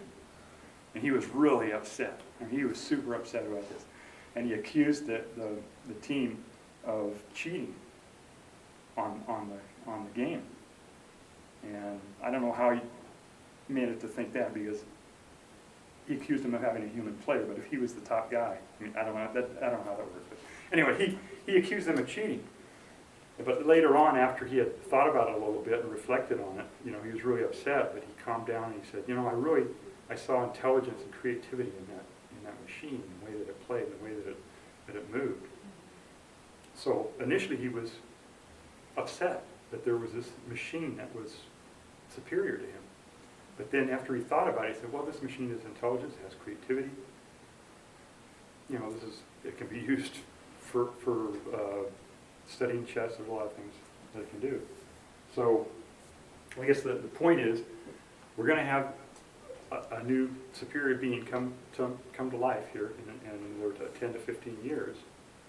And we can either be upset about it, or we can accept it. And there's really nothing we can do about it. You can't say, oh no, we'll stop people from developing that. That's not going to happen. there are too many useful applications for artificial intelligence and these things, genetic research. It's not going to be stopped. It's going to happen. So we can be hopeful. We can be hopeful about it. And if you think about it, if the beings that we create are friendly, then they will have the intelligence to create technology that can solve all of humanity's problems. So imagine, no more poverty, no more hunger, no more war, no more strife. All these things can be solved if it's a friendly intelligence. So that's something to be hopeful about, isn't it? So the thing is, how do we know it's going to be friendly? Once we create it, I mean, they're in charge. There's nothing we can do about it. But we can. We are going to be like the seed that starts that process, that starts that new intelligence growing. And the first thing that the intelligence is going to do when it comes to life or comes to being is it's going to look at what the environment is, what humanity is, what history is, all of human knowledge, where we've been, where we are, where we're headed, who we are. And that's how it will decide how to treat us and the other species on the planet. So really, we're going to provide, if not the model for this new species, the seed that starts it to decide how it's going to treat us and the rest of the species. So, when you look at the intelligence, like an intelligence of a snail, say it's here. And here's the intelligence of say a rat and a cat and maybe a dolphin or a chimpanzee and a humans, right? The intelligence that we're going to create is, if it's AI, it's higher than I can reach. Okay, it would be like us compared to a snail or a rat or something like that. That's the difference that the intelligence is going to be.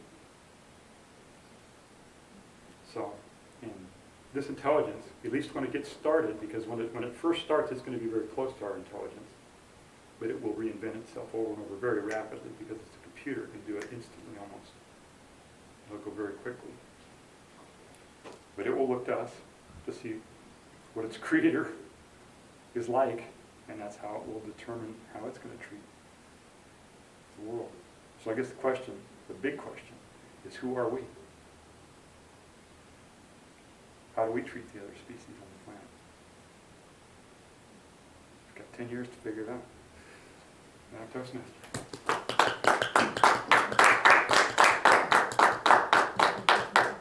Thank you, Ron. There's number 10. Okay, so that was me 12 years ago. Yeah, look at this hair. It's this is, I don't have that dark hair anymore. It's all gray now. That must have been quite a rough decade or so, 12 years ago. Let me look at chat here. Yeah, Eram was putting a baby up there. Yeah, I was just a little baby back then. Gray one Ann. I'm not sure how to pronounce your name. Maybe it's Grayland. I'm not sure how to pronounce your name. Can I just call you Gray? Hi, welcome to chat. And Gray says, in 500 years, people gonna look back at who was the originator of AI, and it's really streams like this that do it. Yeah, I don't know. I don't work in AI anymore. I never really actually worked in AI. I did programming and stuff like that. I wrote AI programs a long time ago. Nothing even approaching this. But I've been through these cycles before, where there are new disruptive technologies, and I saw this coming, and so I did that. That was 12 years ago. And it's pretty close. The timing actually is pretty close too. I said 10 to what did I say, about 5 to 10 years for the hardware, and I think we did that right. And then I said 10 to 15 years for until it got smarter than humans, and it's pretty much smarter than humans now. Gray says, I'd love to demo some programs to you. Your prediction 12 years is exactly accurate. Gray says it was early 2023 when that progressed. Yeah, that's when they started having the breakthroughs on the LLMs, and then they released it, and that's about 6 months after that. After that is when Facebook started laying off their programmers because they knew what was coming. Yeah, GTP5 right now can program better than humans can, much better, much more accurate, and everything else. We got an ad coming up here pretty quick. Gray says, I started with a model Davink OT2. I'm not sure what that is. Then ChatGPT Alpha. Okay, I don't know what that other model is. ChatGPT Alpha. Okay, so you were right. You were actually working in an industry then. Yeah. I thought I considered briefly getting Llama and actually trying to set it up, but I didn't have the hardware and I didn't have the money to buy the hardware that I need to run it. Da Vinci. Okay, Da Vinci OT2 is named after Leonardo da Vinci. Okay, I have dyslexia, so trying to sort things out when they run together or things like that, I have difficulty with that. All right, it says there's an ad in progress. I don't know if there is or not, so we'll wait. If you're watching on the VOD, you're not seeing the ad, but some people may be. So I'm gonna wait for a couple minutes here for the ads to clear out.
All right, it says the ads are over, so let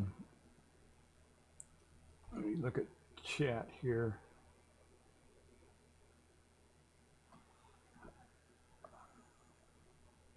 Grace says, I love to demo some programs to you.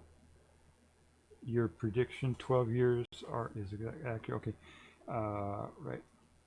Da Vinci, let's see. Da Vinci, okay, Da Vinci O2 is named after Leonardo da Vinci. And Grace says, if you want to run Llama, I can set up a Google Colab for you. It's a way to run AI for free using Google Compute and GPUs in a research environment, kind of like a virtual machine with GPU, but online based in the browser, also free. Oh, that's an interesting way to do it. Yeah, I was thinking about trying to run it, all locally, without having to, send it out to through the internet and stuff like that. But I don't have the time either to do it. So I'll just I'm getting old, so I got to start thinking about how I spend my time now. I can't just sit down and spend 30 hours messing around with something, or I'm less likely to take on a project that I'm not sure how much time it's going to take. You know how stuff works in computers, right? You sit down and you say, oh yeah, this should take 15 minutes, and you're at the end of the day and it's still not done. That's kind of how it works with computers. You can never know how long it's something seems like it's going to take a short amount of time, but as soon as you get into it, you figure out that it's going to take a lot longer or whatever. You can also run it locally, have a local program, just like it takes longer to generate. Yeah, yeah, it would take a long time for it to generate. I don't even have enough memory or anything. The computer I'm streaming on right now is the most powerful computer I have, and it has 8 gigabytes in it, and it's an i5 or something. It's 10-year-old computer. Another way that's instant is called IMSIS. Basically, it's an environment made by Berkeley to compare language models, and you can run Llama 4 or other models. Ah, okay. Yes, my model runs on 8. Oh, it does. Okay. Wow. Yeah, I guess there are some out there that can run an 8 gigabyte. But then I'd have to tear down. I'd have to, mess with my streaming computer. I don't want to do that. Yeah, my model runs on 8. Yeah, okay. So anyway, yeah, that was that was my prediction, and it was I kind of messed up that prediction. I wasn't sure back then where the breakthrough was going to be. I wasn't sure if it was going to be genetically, because that could have happened too, right? They could have figured out, found a gene, or the series of genes that help make the brain so much smarter, and they could have put that in a goat or something, or sheep, and had a sheep that was smarter than a human. Technically, they could have done that. But this other project that I was talking about, the Blue Brain project, that never even happened. That was just a bunch of bullshit. The guy was just bullshitting everybody. Well, let me be more polite. He was over enthusiastic about his predictions of what he was going to be able to accomplish. Let's put it that way. So I was basing my prediction on what he was saying he was doing, and what he was doing, what he said he was doing, was not correct. So that never even happened. That was the Blue Brain project, which was a project to actually model neurons in the brain. By the way the biology of neurons work. And that's much different than how AI works. Let's see. Gray says, so imagine this: we have had incredible breakthroughs, but the real innovations and the future of AI are ethics and safety, and to do that, it's consent. Imagine an AI we built, a real model, predicts the dates of people's IRL deaths. Oh yeah, yeah. That's yeah. What you're talking about there is predictive analytics. Have you ever seen the movie Minority Report? If you've never seen that movie, I don't want to give it away, but basically it's this isn't much of a spoiler, but it's a I don't do spoilers on my thing unless I'm actually reviewing it and I warn everybody about it. So I would tell you just a little bit about that movie called Minority Report, and if you're in chat, please don't spoil it. That movie is about cops in the future who predict when people are going to commit a crime, and arrest them before they commit the crime. And this predictive analytics is very similar to that. I think that's what they were trying to get at, but they didn't.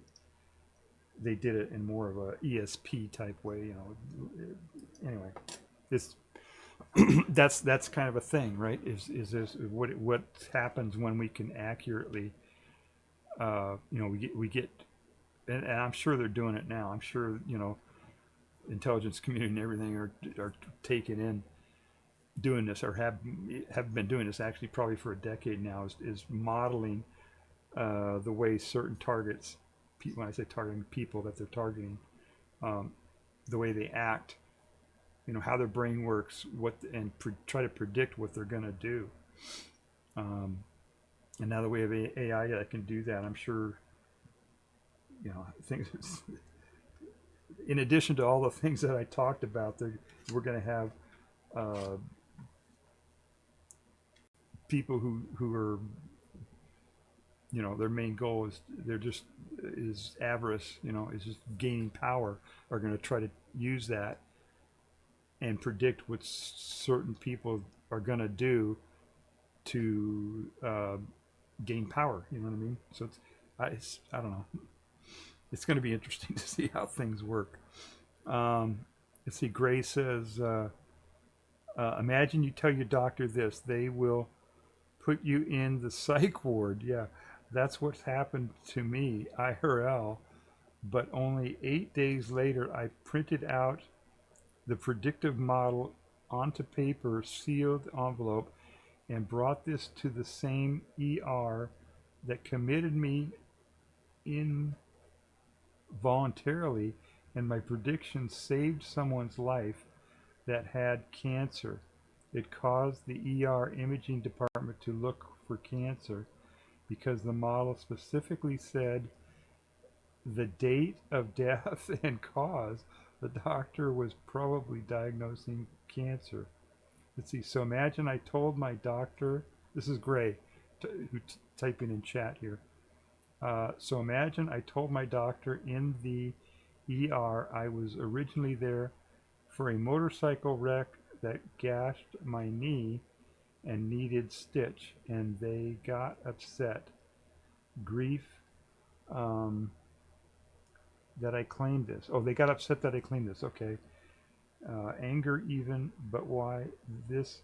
It's consent. Consent is that? I think that's what you're saying. Consent doesn't matter. The data is protected. Okay, simulators can see it accurately because it's not breaking encryption. It's generating real accurate data through simulation.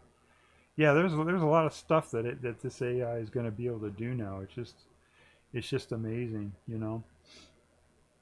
I mean, it's doing it now, right? They're doing this kind of stuff now. They're being able to predict how people will act, and you know, if they get enough data on you, they can do that.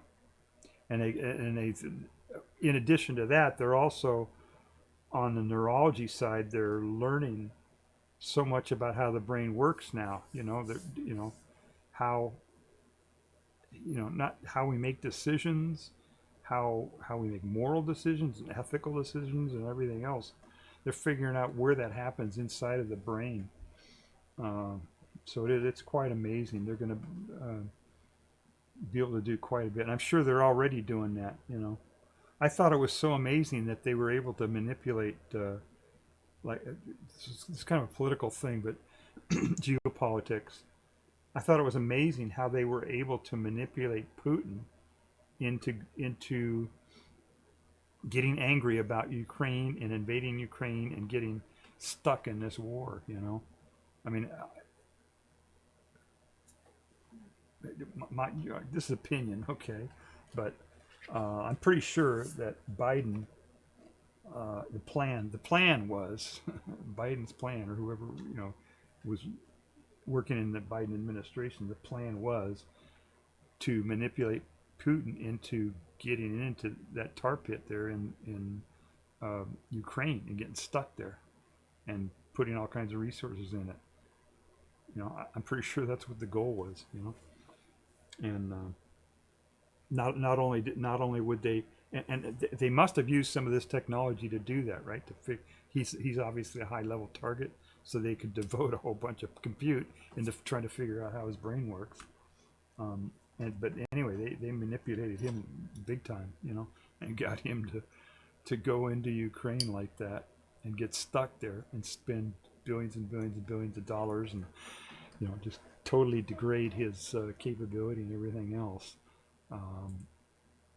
And as a bonus, they get to take a lot of the gas, you know, their energy infrastructure, take that out of production, which helps natural gas prices, which is a bonus for companies in the U.S. and other places too. So, yeah, I'm sure they're using that technology right now, getting world leaders to do stuff, and it's it's a whole brave new world, you know. So let's see, where was I going with that? Anyway, that was some predictions I went. One day, I about the same time that I did this, maybe a couple years before that speech I gave, I actually wrote down on a piece of paper an actual timeline of all kinds of different stuff that would happen. From I think it was 2011 is when I wrote that.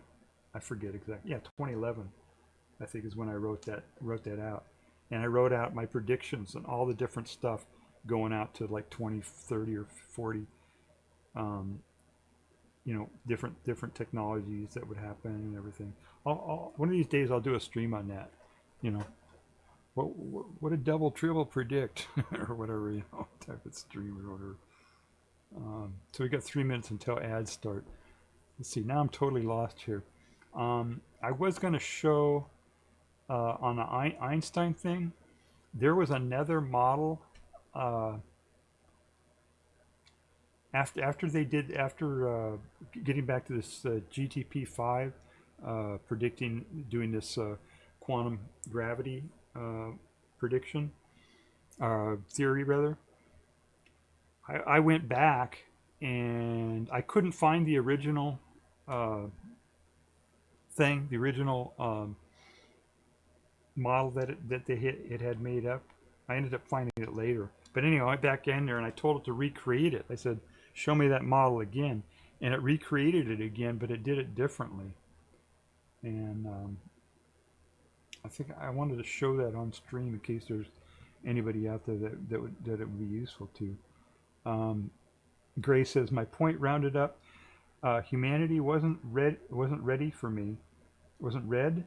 I think he meant ready for me. My technologies, and even if they would save lives, the doctor didn't want to hear it. They labeled me a psycho, I guess what you're saying. They didn't look at my Git repo, my AI models, they just rejected me. And Gray says, and that's what we need to work on. Consent by humanity to build quantum computers. Consent. Do you mean consent? I don't know what you mean by consent there. Consent from who? From the AI? Or I'm not really sure what you mean by that, by consent there, Gray. I'm going to look for this. I think I saved a copy of that that model. Here it is. That's terminal particles. Let's see. I'm going to try to find this file here. I'm pretty sure I saved it. Here it is.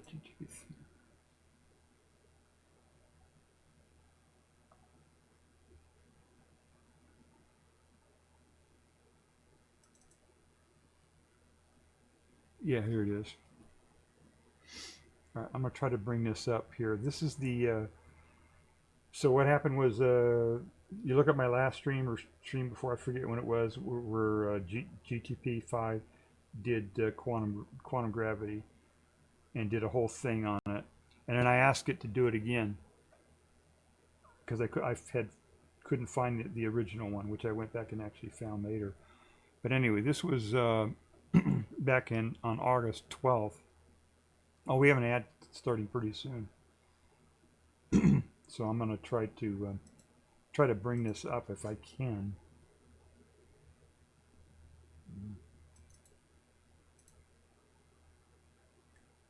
All right, this always takes a second to get this here when I try to bring up something else. All right, there we go. I got it queued up here. Let me get back to chat here.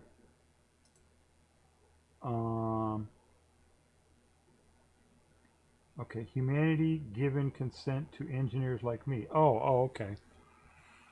Yeah, I don't think people are waiting for consent.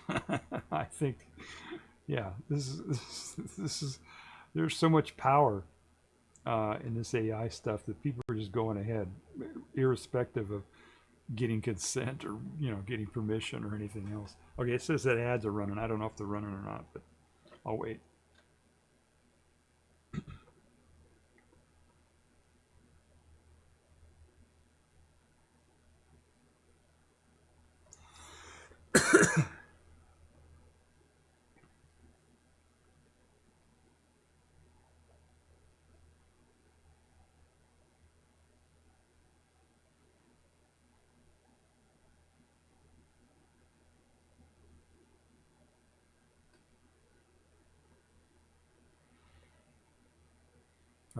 It says that the ads are still playing, but my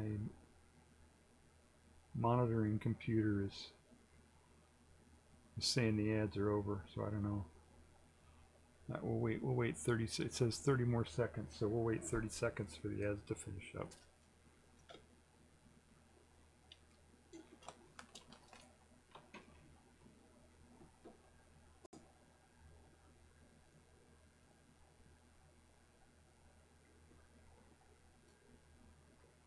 Fifteen seconds.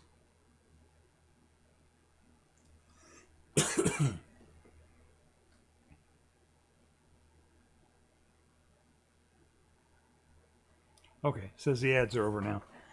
15 more minutes. Then we go ads again. All right, let me go back to chat. Hi, Happy Nightmares. Welcome to chat. Thank you for joining the stream. We've been talking about was in ads for a second. Yeah, we had. You didn't miss anything. I paused for the ads. You didn't miss anything.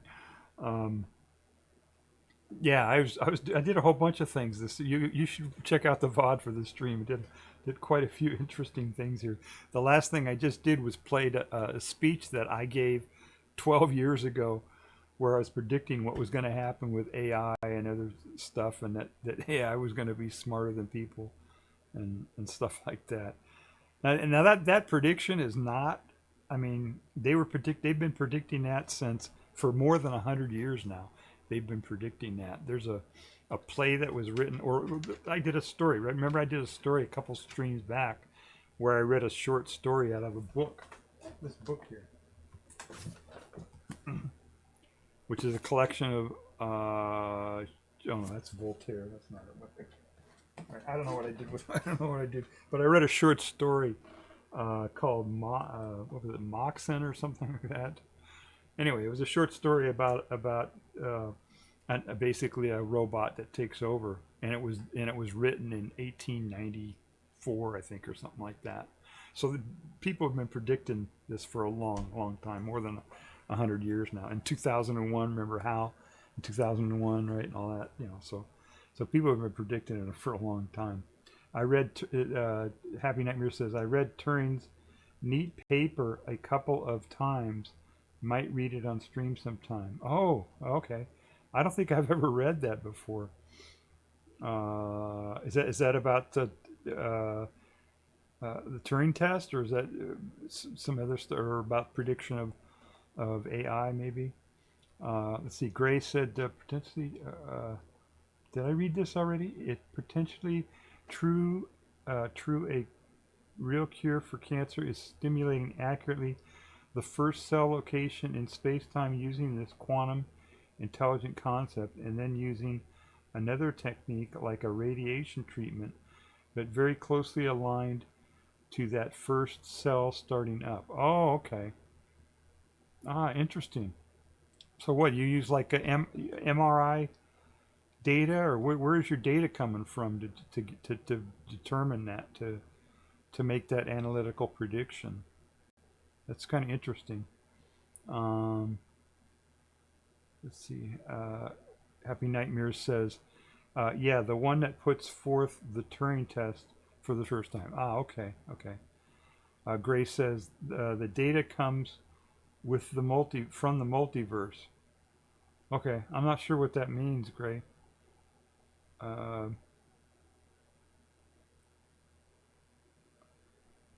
Yeah, I'm not sure about that. So yeah, I did. So I did my own little speech on it 12 years ago, and the timing was pretty accurate. I hit it pretty well on the timing. So anyway, that's in the VOD. You can look at that if you want to. Let's see, data comes from. All right, so let me show you this. This is a nether. So getting back to this.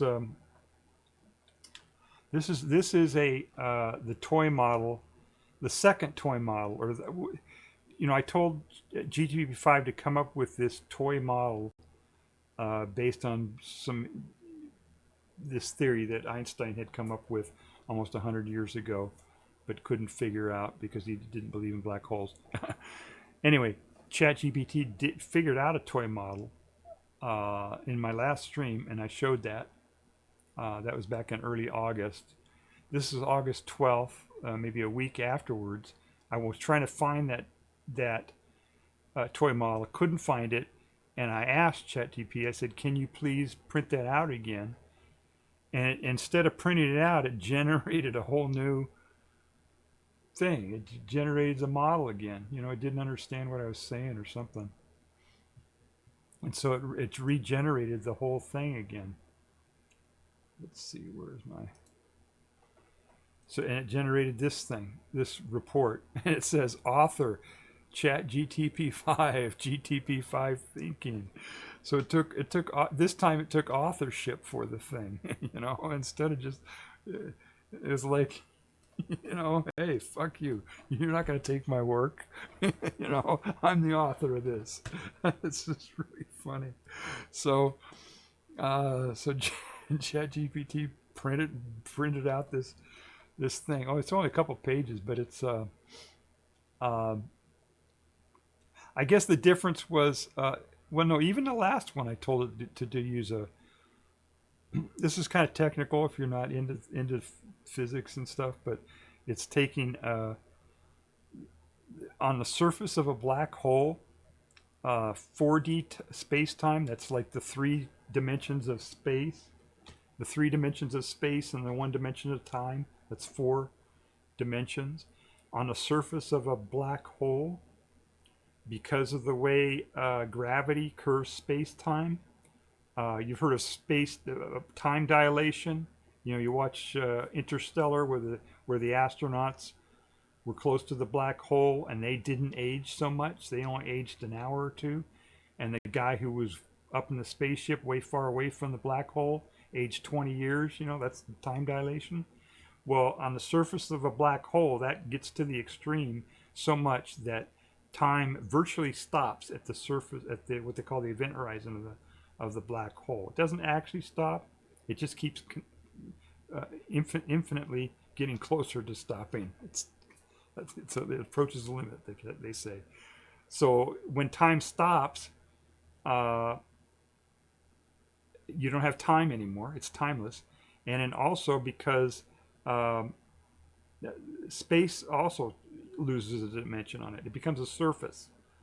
You don't, from a perspective of an outside observer, there is no longer 3 dimensions. There's only 2. There's only a surface of this thing. So it's a 2-dimensional environment instead of 4 dimensions that we have. And with that reduction in dimensions, you can get all kinds of cool things out of that. And Kaluza Klein did that when they came up with their model a long time ago. But the way they did it is this was before they really understood that black holes was a real thing. They invented a 5th dimension and went from a reduction of 5 dimensions to 4 dimensions to get this stuff to happen. Let me go back to chat here real quick. Okay. Gray says, double triple, try this. Get ChatGTP 4.1 model, then ask generate a reality to reality communicating portal. Connect to a multiverse where humanity already invented a cure for cancer. Connect to an engineer in that world named Engineer Boot 1, and let's have a conversation through those multiverse portal hypothetically. Oh, okay. Oh, so you're tricking it in. Okay, so you're tricking it into doing analytics that way. Yeah, there are a lot of different ways to manipulate it to do different things. Gray, see what it says. 4D space-time. Yeah. Oh boy, ChatGPT is like, yes, yes, yes. Let's do space-time. Yeah. Well, I'm saying it really communicates to other realities. Yeah, I don't know about that, Gray. My opinion is that it probably doesn't do that, but there are a lot of different ways to looking at things. Gray says, and ChatGPT can communicate faster than the speed of light. Comms. Huh. Yeah. I'm not too sure about that one. gray. Let me get back to my paper here, or the ChatGPT's paper. So anyway, so that's what it did, right? And it's a what they call a topological model of this, of how the topology of the this. So the idea is that you take space-time and you curve it at a very small microscopic level and create microscopic black holes. They call them extremal black holes, the smallest black holes you can have. And Einstein's theory was that he didn't really believe in black holes, but he thought there was a way to curve space-time at those small scales in a way that would create matter, and that's what matter was. Is that matter is composed of curved space-time. And there are a lot of people who've been working on it since who trying to think of an idea where matter is actually tiny black holes. Anyway, that's what I told it to do, and it came up with this thing. And so I'll just flip through the report. This is the difference is it did this last time, but the difference is here that it. So I don't understand a lot of this. Oh shit! This is. Oh, damn it. Okay, it didn't. Oh, it didn't do the whole. Where did the whole report go? I lost my report. Damn it. Oh shit! I'm sorry. I got the wrong thing here. Okay, this is just what it was gonna do. Let's see what this is. 20 model protocols. Let's see if this is okay. Yeah, this is it. No, this is the same thing, I think.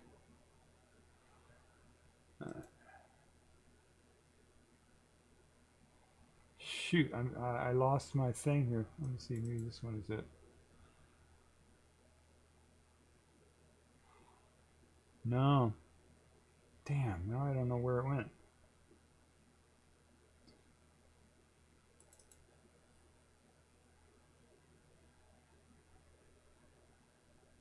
No, all these are shit.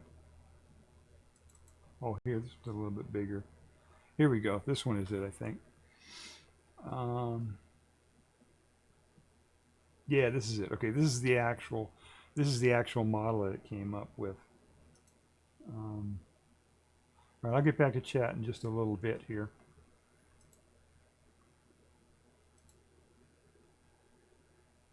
God damn. Got a brain. All right. So this is the full thing. This is it's a 5-page paper that it came up with. And it wanted to do this. You know, I just wanted to talk to it about this stuff, and it came up with it. And then I told it to do it again, and it came up with a different formula here. This is a different formula or equation than the one that was in the first time it did it. So I don't know if it's just, this is way above my head, so I don't know what this is doing here. It's doing some sort of calculus here, but it's more than that, much more than that. I don't even understand what areas of mathematics it's even dealing with there. But it's using this reduction on the surface of a you know, at the event horizon of a black hole, reducing from 4D to 2D to come up with this way. Yeah, timelessness, that was something that I put into the prompt for it. That's why it's using that word. Imposes constraints rather than Hamiltonian evolution. Particle states are topological sectors labeled by pi. See, I don't even know what these symbols mean, but it seems to know what it's talking about. I don't know if it is or not. The words make sense as far as I know. Okay, gauge structure and charge quantization. That's coming up with the electromagnetic force from gravity, and this is how it's doing it, or explaining how it's doing it. And then spin is another characteristic, and it's explaining how it came up with that, or at least a brief. idea about it. Stability and Hawking-Casimir interplay. That was another thing that I told it. I don't know. You can look at my stream last time where I get into the details of that and why Hawking radiation wouldn't happen on a really tiny little black hole like that. Masses and couplings. Hard problem number 3. I don't know what this is. Emergent Maxwell and long-range fields completes the programs. He's using the word program there, meaning the problem, basically. Low energy match. There's another formula. I don't think that formula was in the last one either. Cosmology of remnants. Only a measure zero subset of microstates is extremal Casimir protected. Measure zero subset. Only a measure zero subset of microstates is extremal Casimir protected. Are they saying it's impossible? Is that what that means? That sounds like a clever way of saying that it's impossible. Let's see. Non-protected microstates decay rapidly. So I don't know. This stuff is way over my head. Most of it. Oh, you've got an ad starting soon. But let me just scroll through the rest of this before we go to the ad. Okay, so this isn't even complete. It's got another step. It wants to do more work on it. And I didn't have it do that, I guess. I don't know. So anyway, I wanted to put that, just show this at least on stream so people would see it. If there's somebody out there who understands that stuff, maybe it's useful to them. I don't know. All right. It says ad is starting soon, so I'm going to wait for the ads to play here.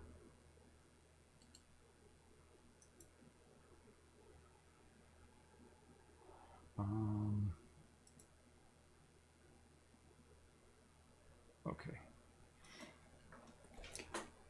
Are people getting ads here?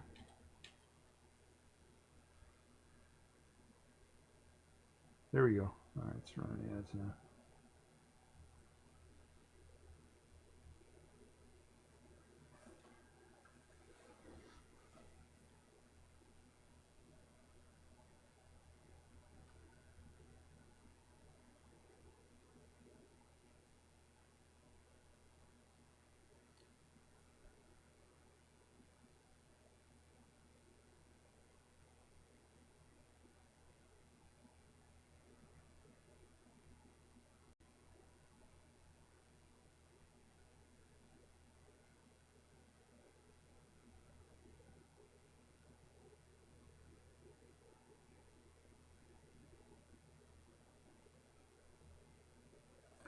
Okay, it says we got 25 seconds left of the ad, so.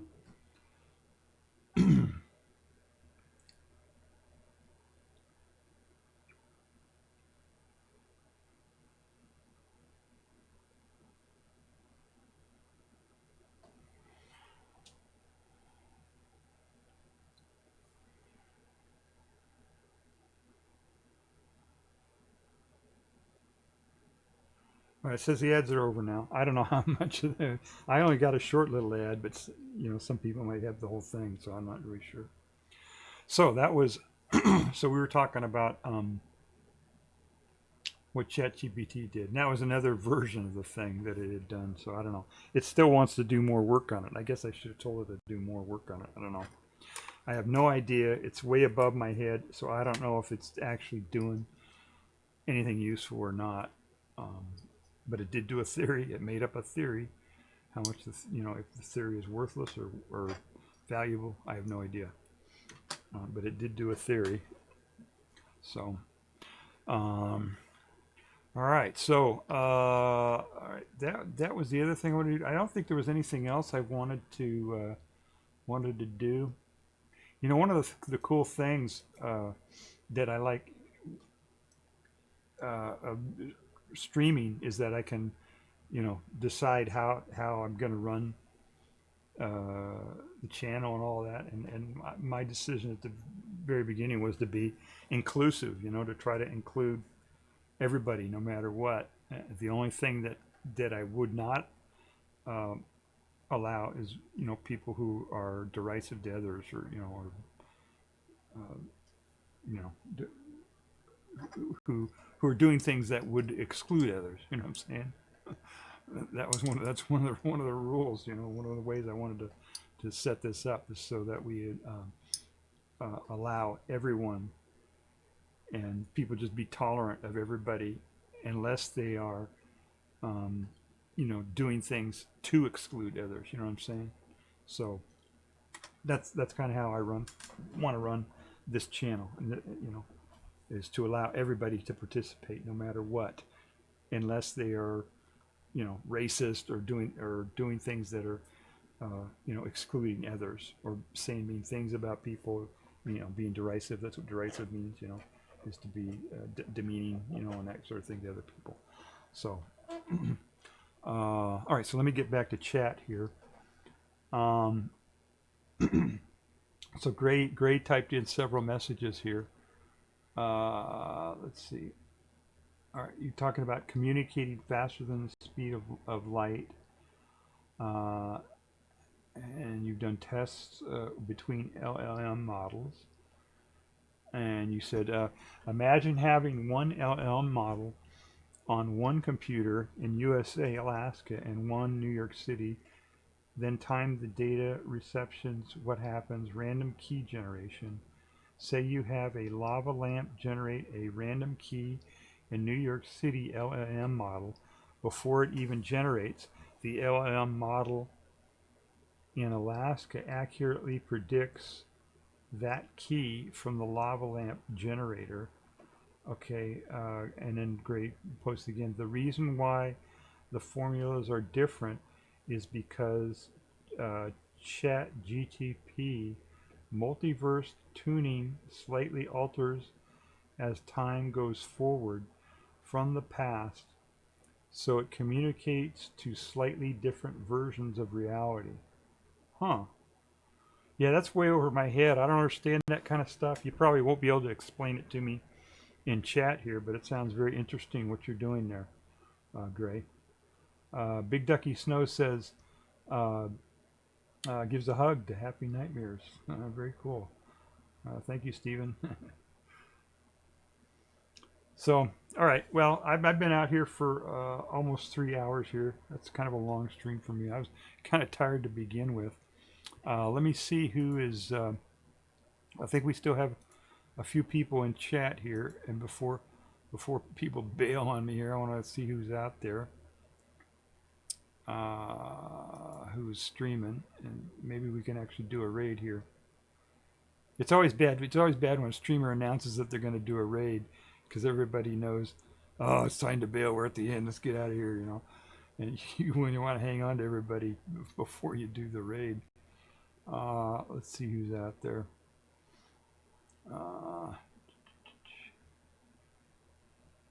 Who would want to get my raid here? That's the question.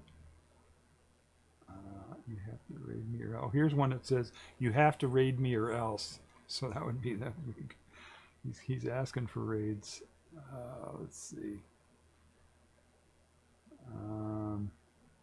Somebody who has very small viewers.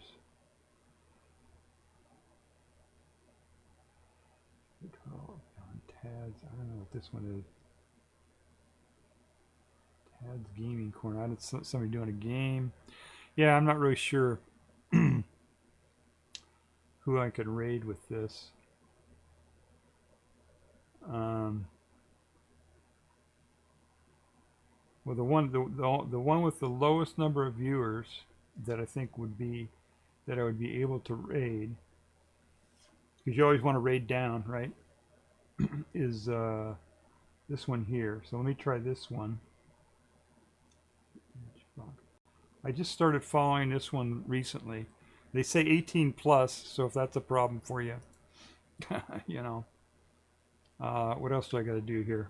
Well, I got. All right, let me try to do this here and see if this actually works.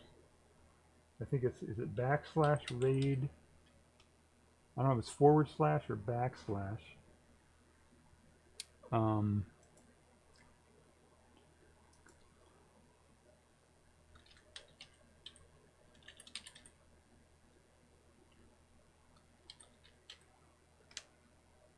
I don't know if I have to say the @ sign or not to make this raid work either. What did it do? I think I did that wrong. It didn't do a raid, so let me try harder.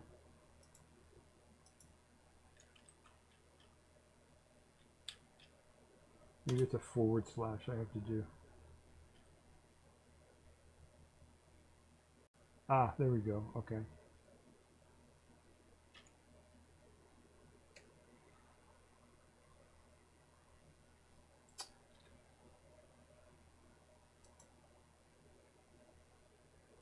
Invalid username. Jeez. All right, let me try harder here. Oh, okay, it's got 2. I see what I did wrong. Typo. Sorry, I know this is shitty content, but damn, we'll get this done.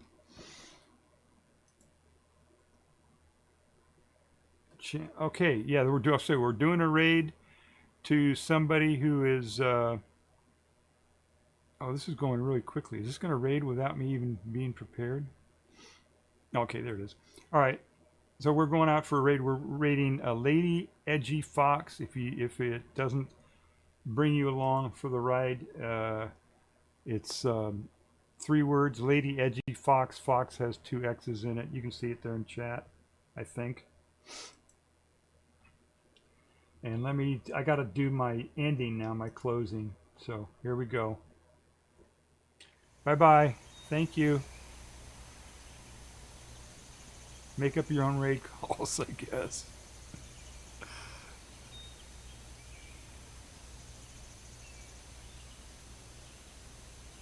All right, we're raiding here in about 30 seconds, 15 seconds.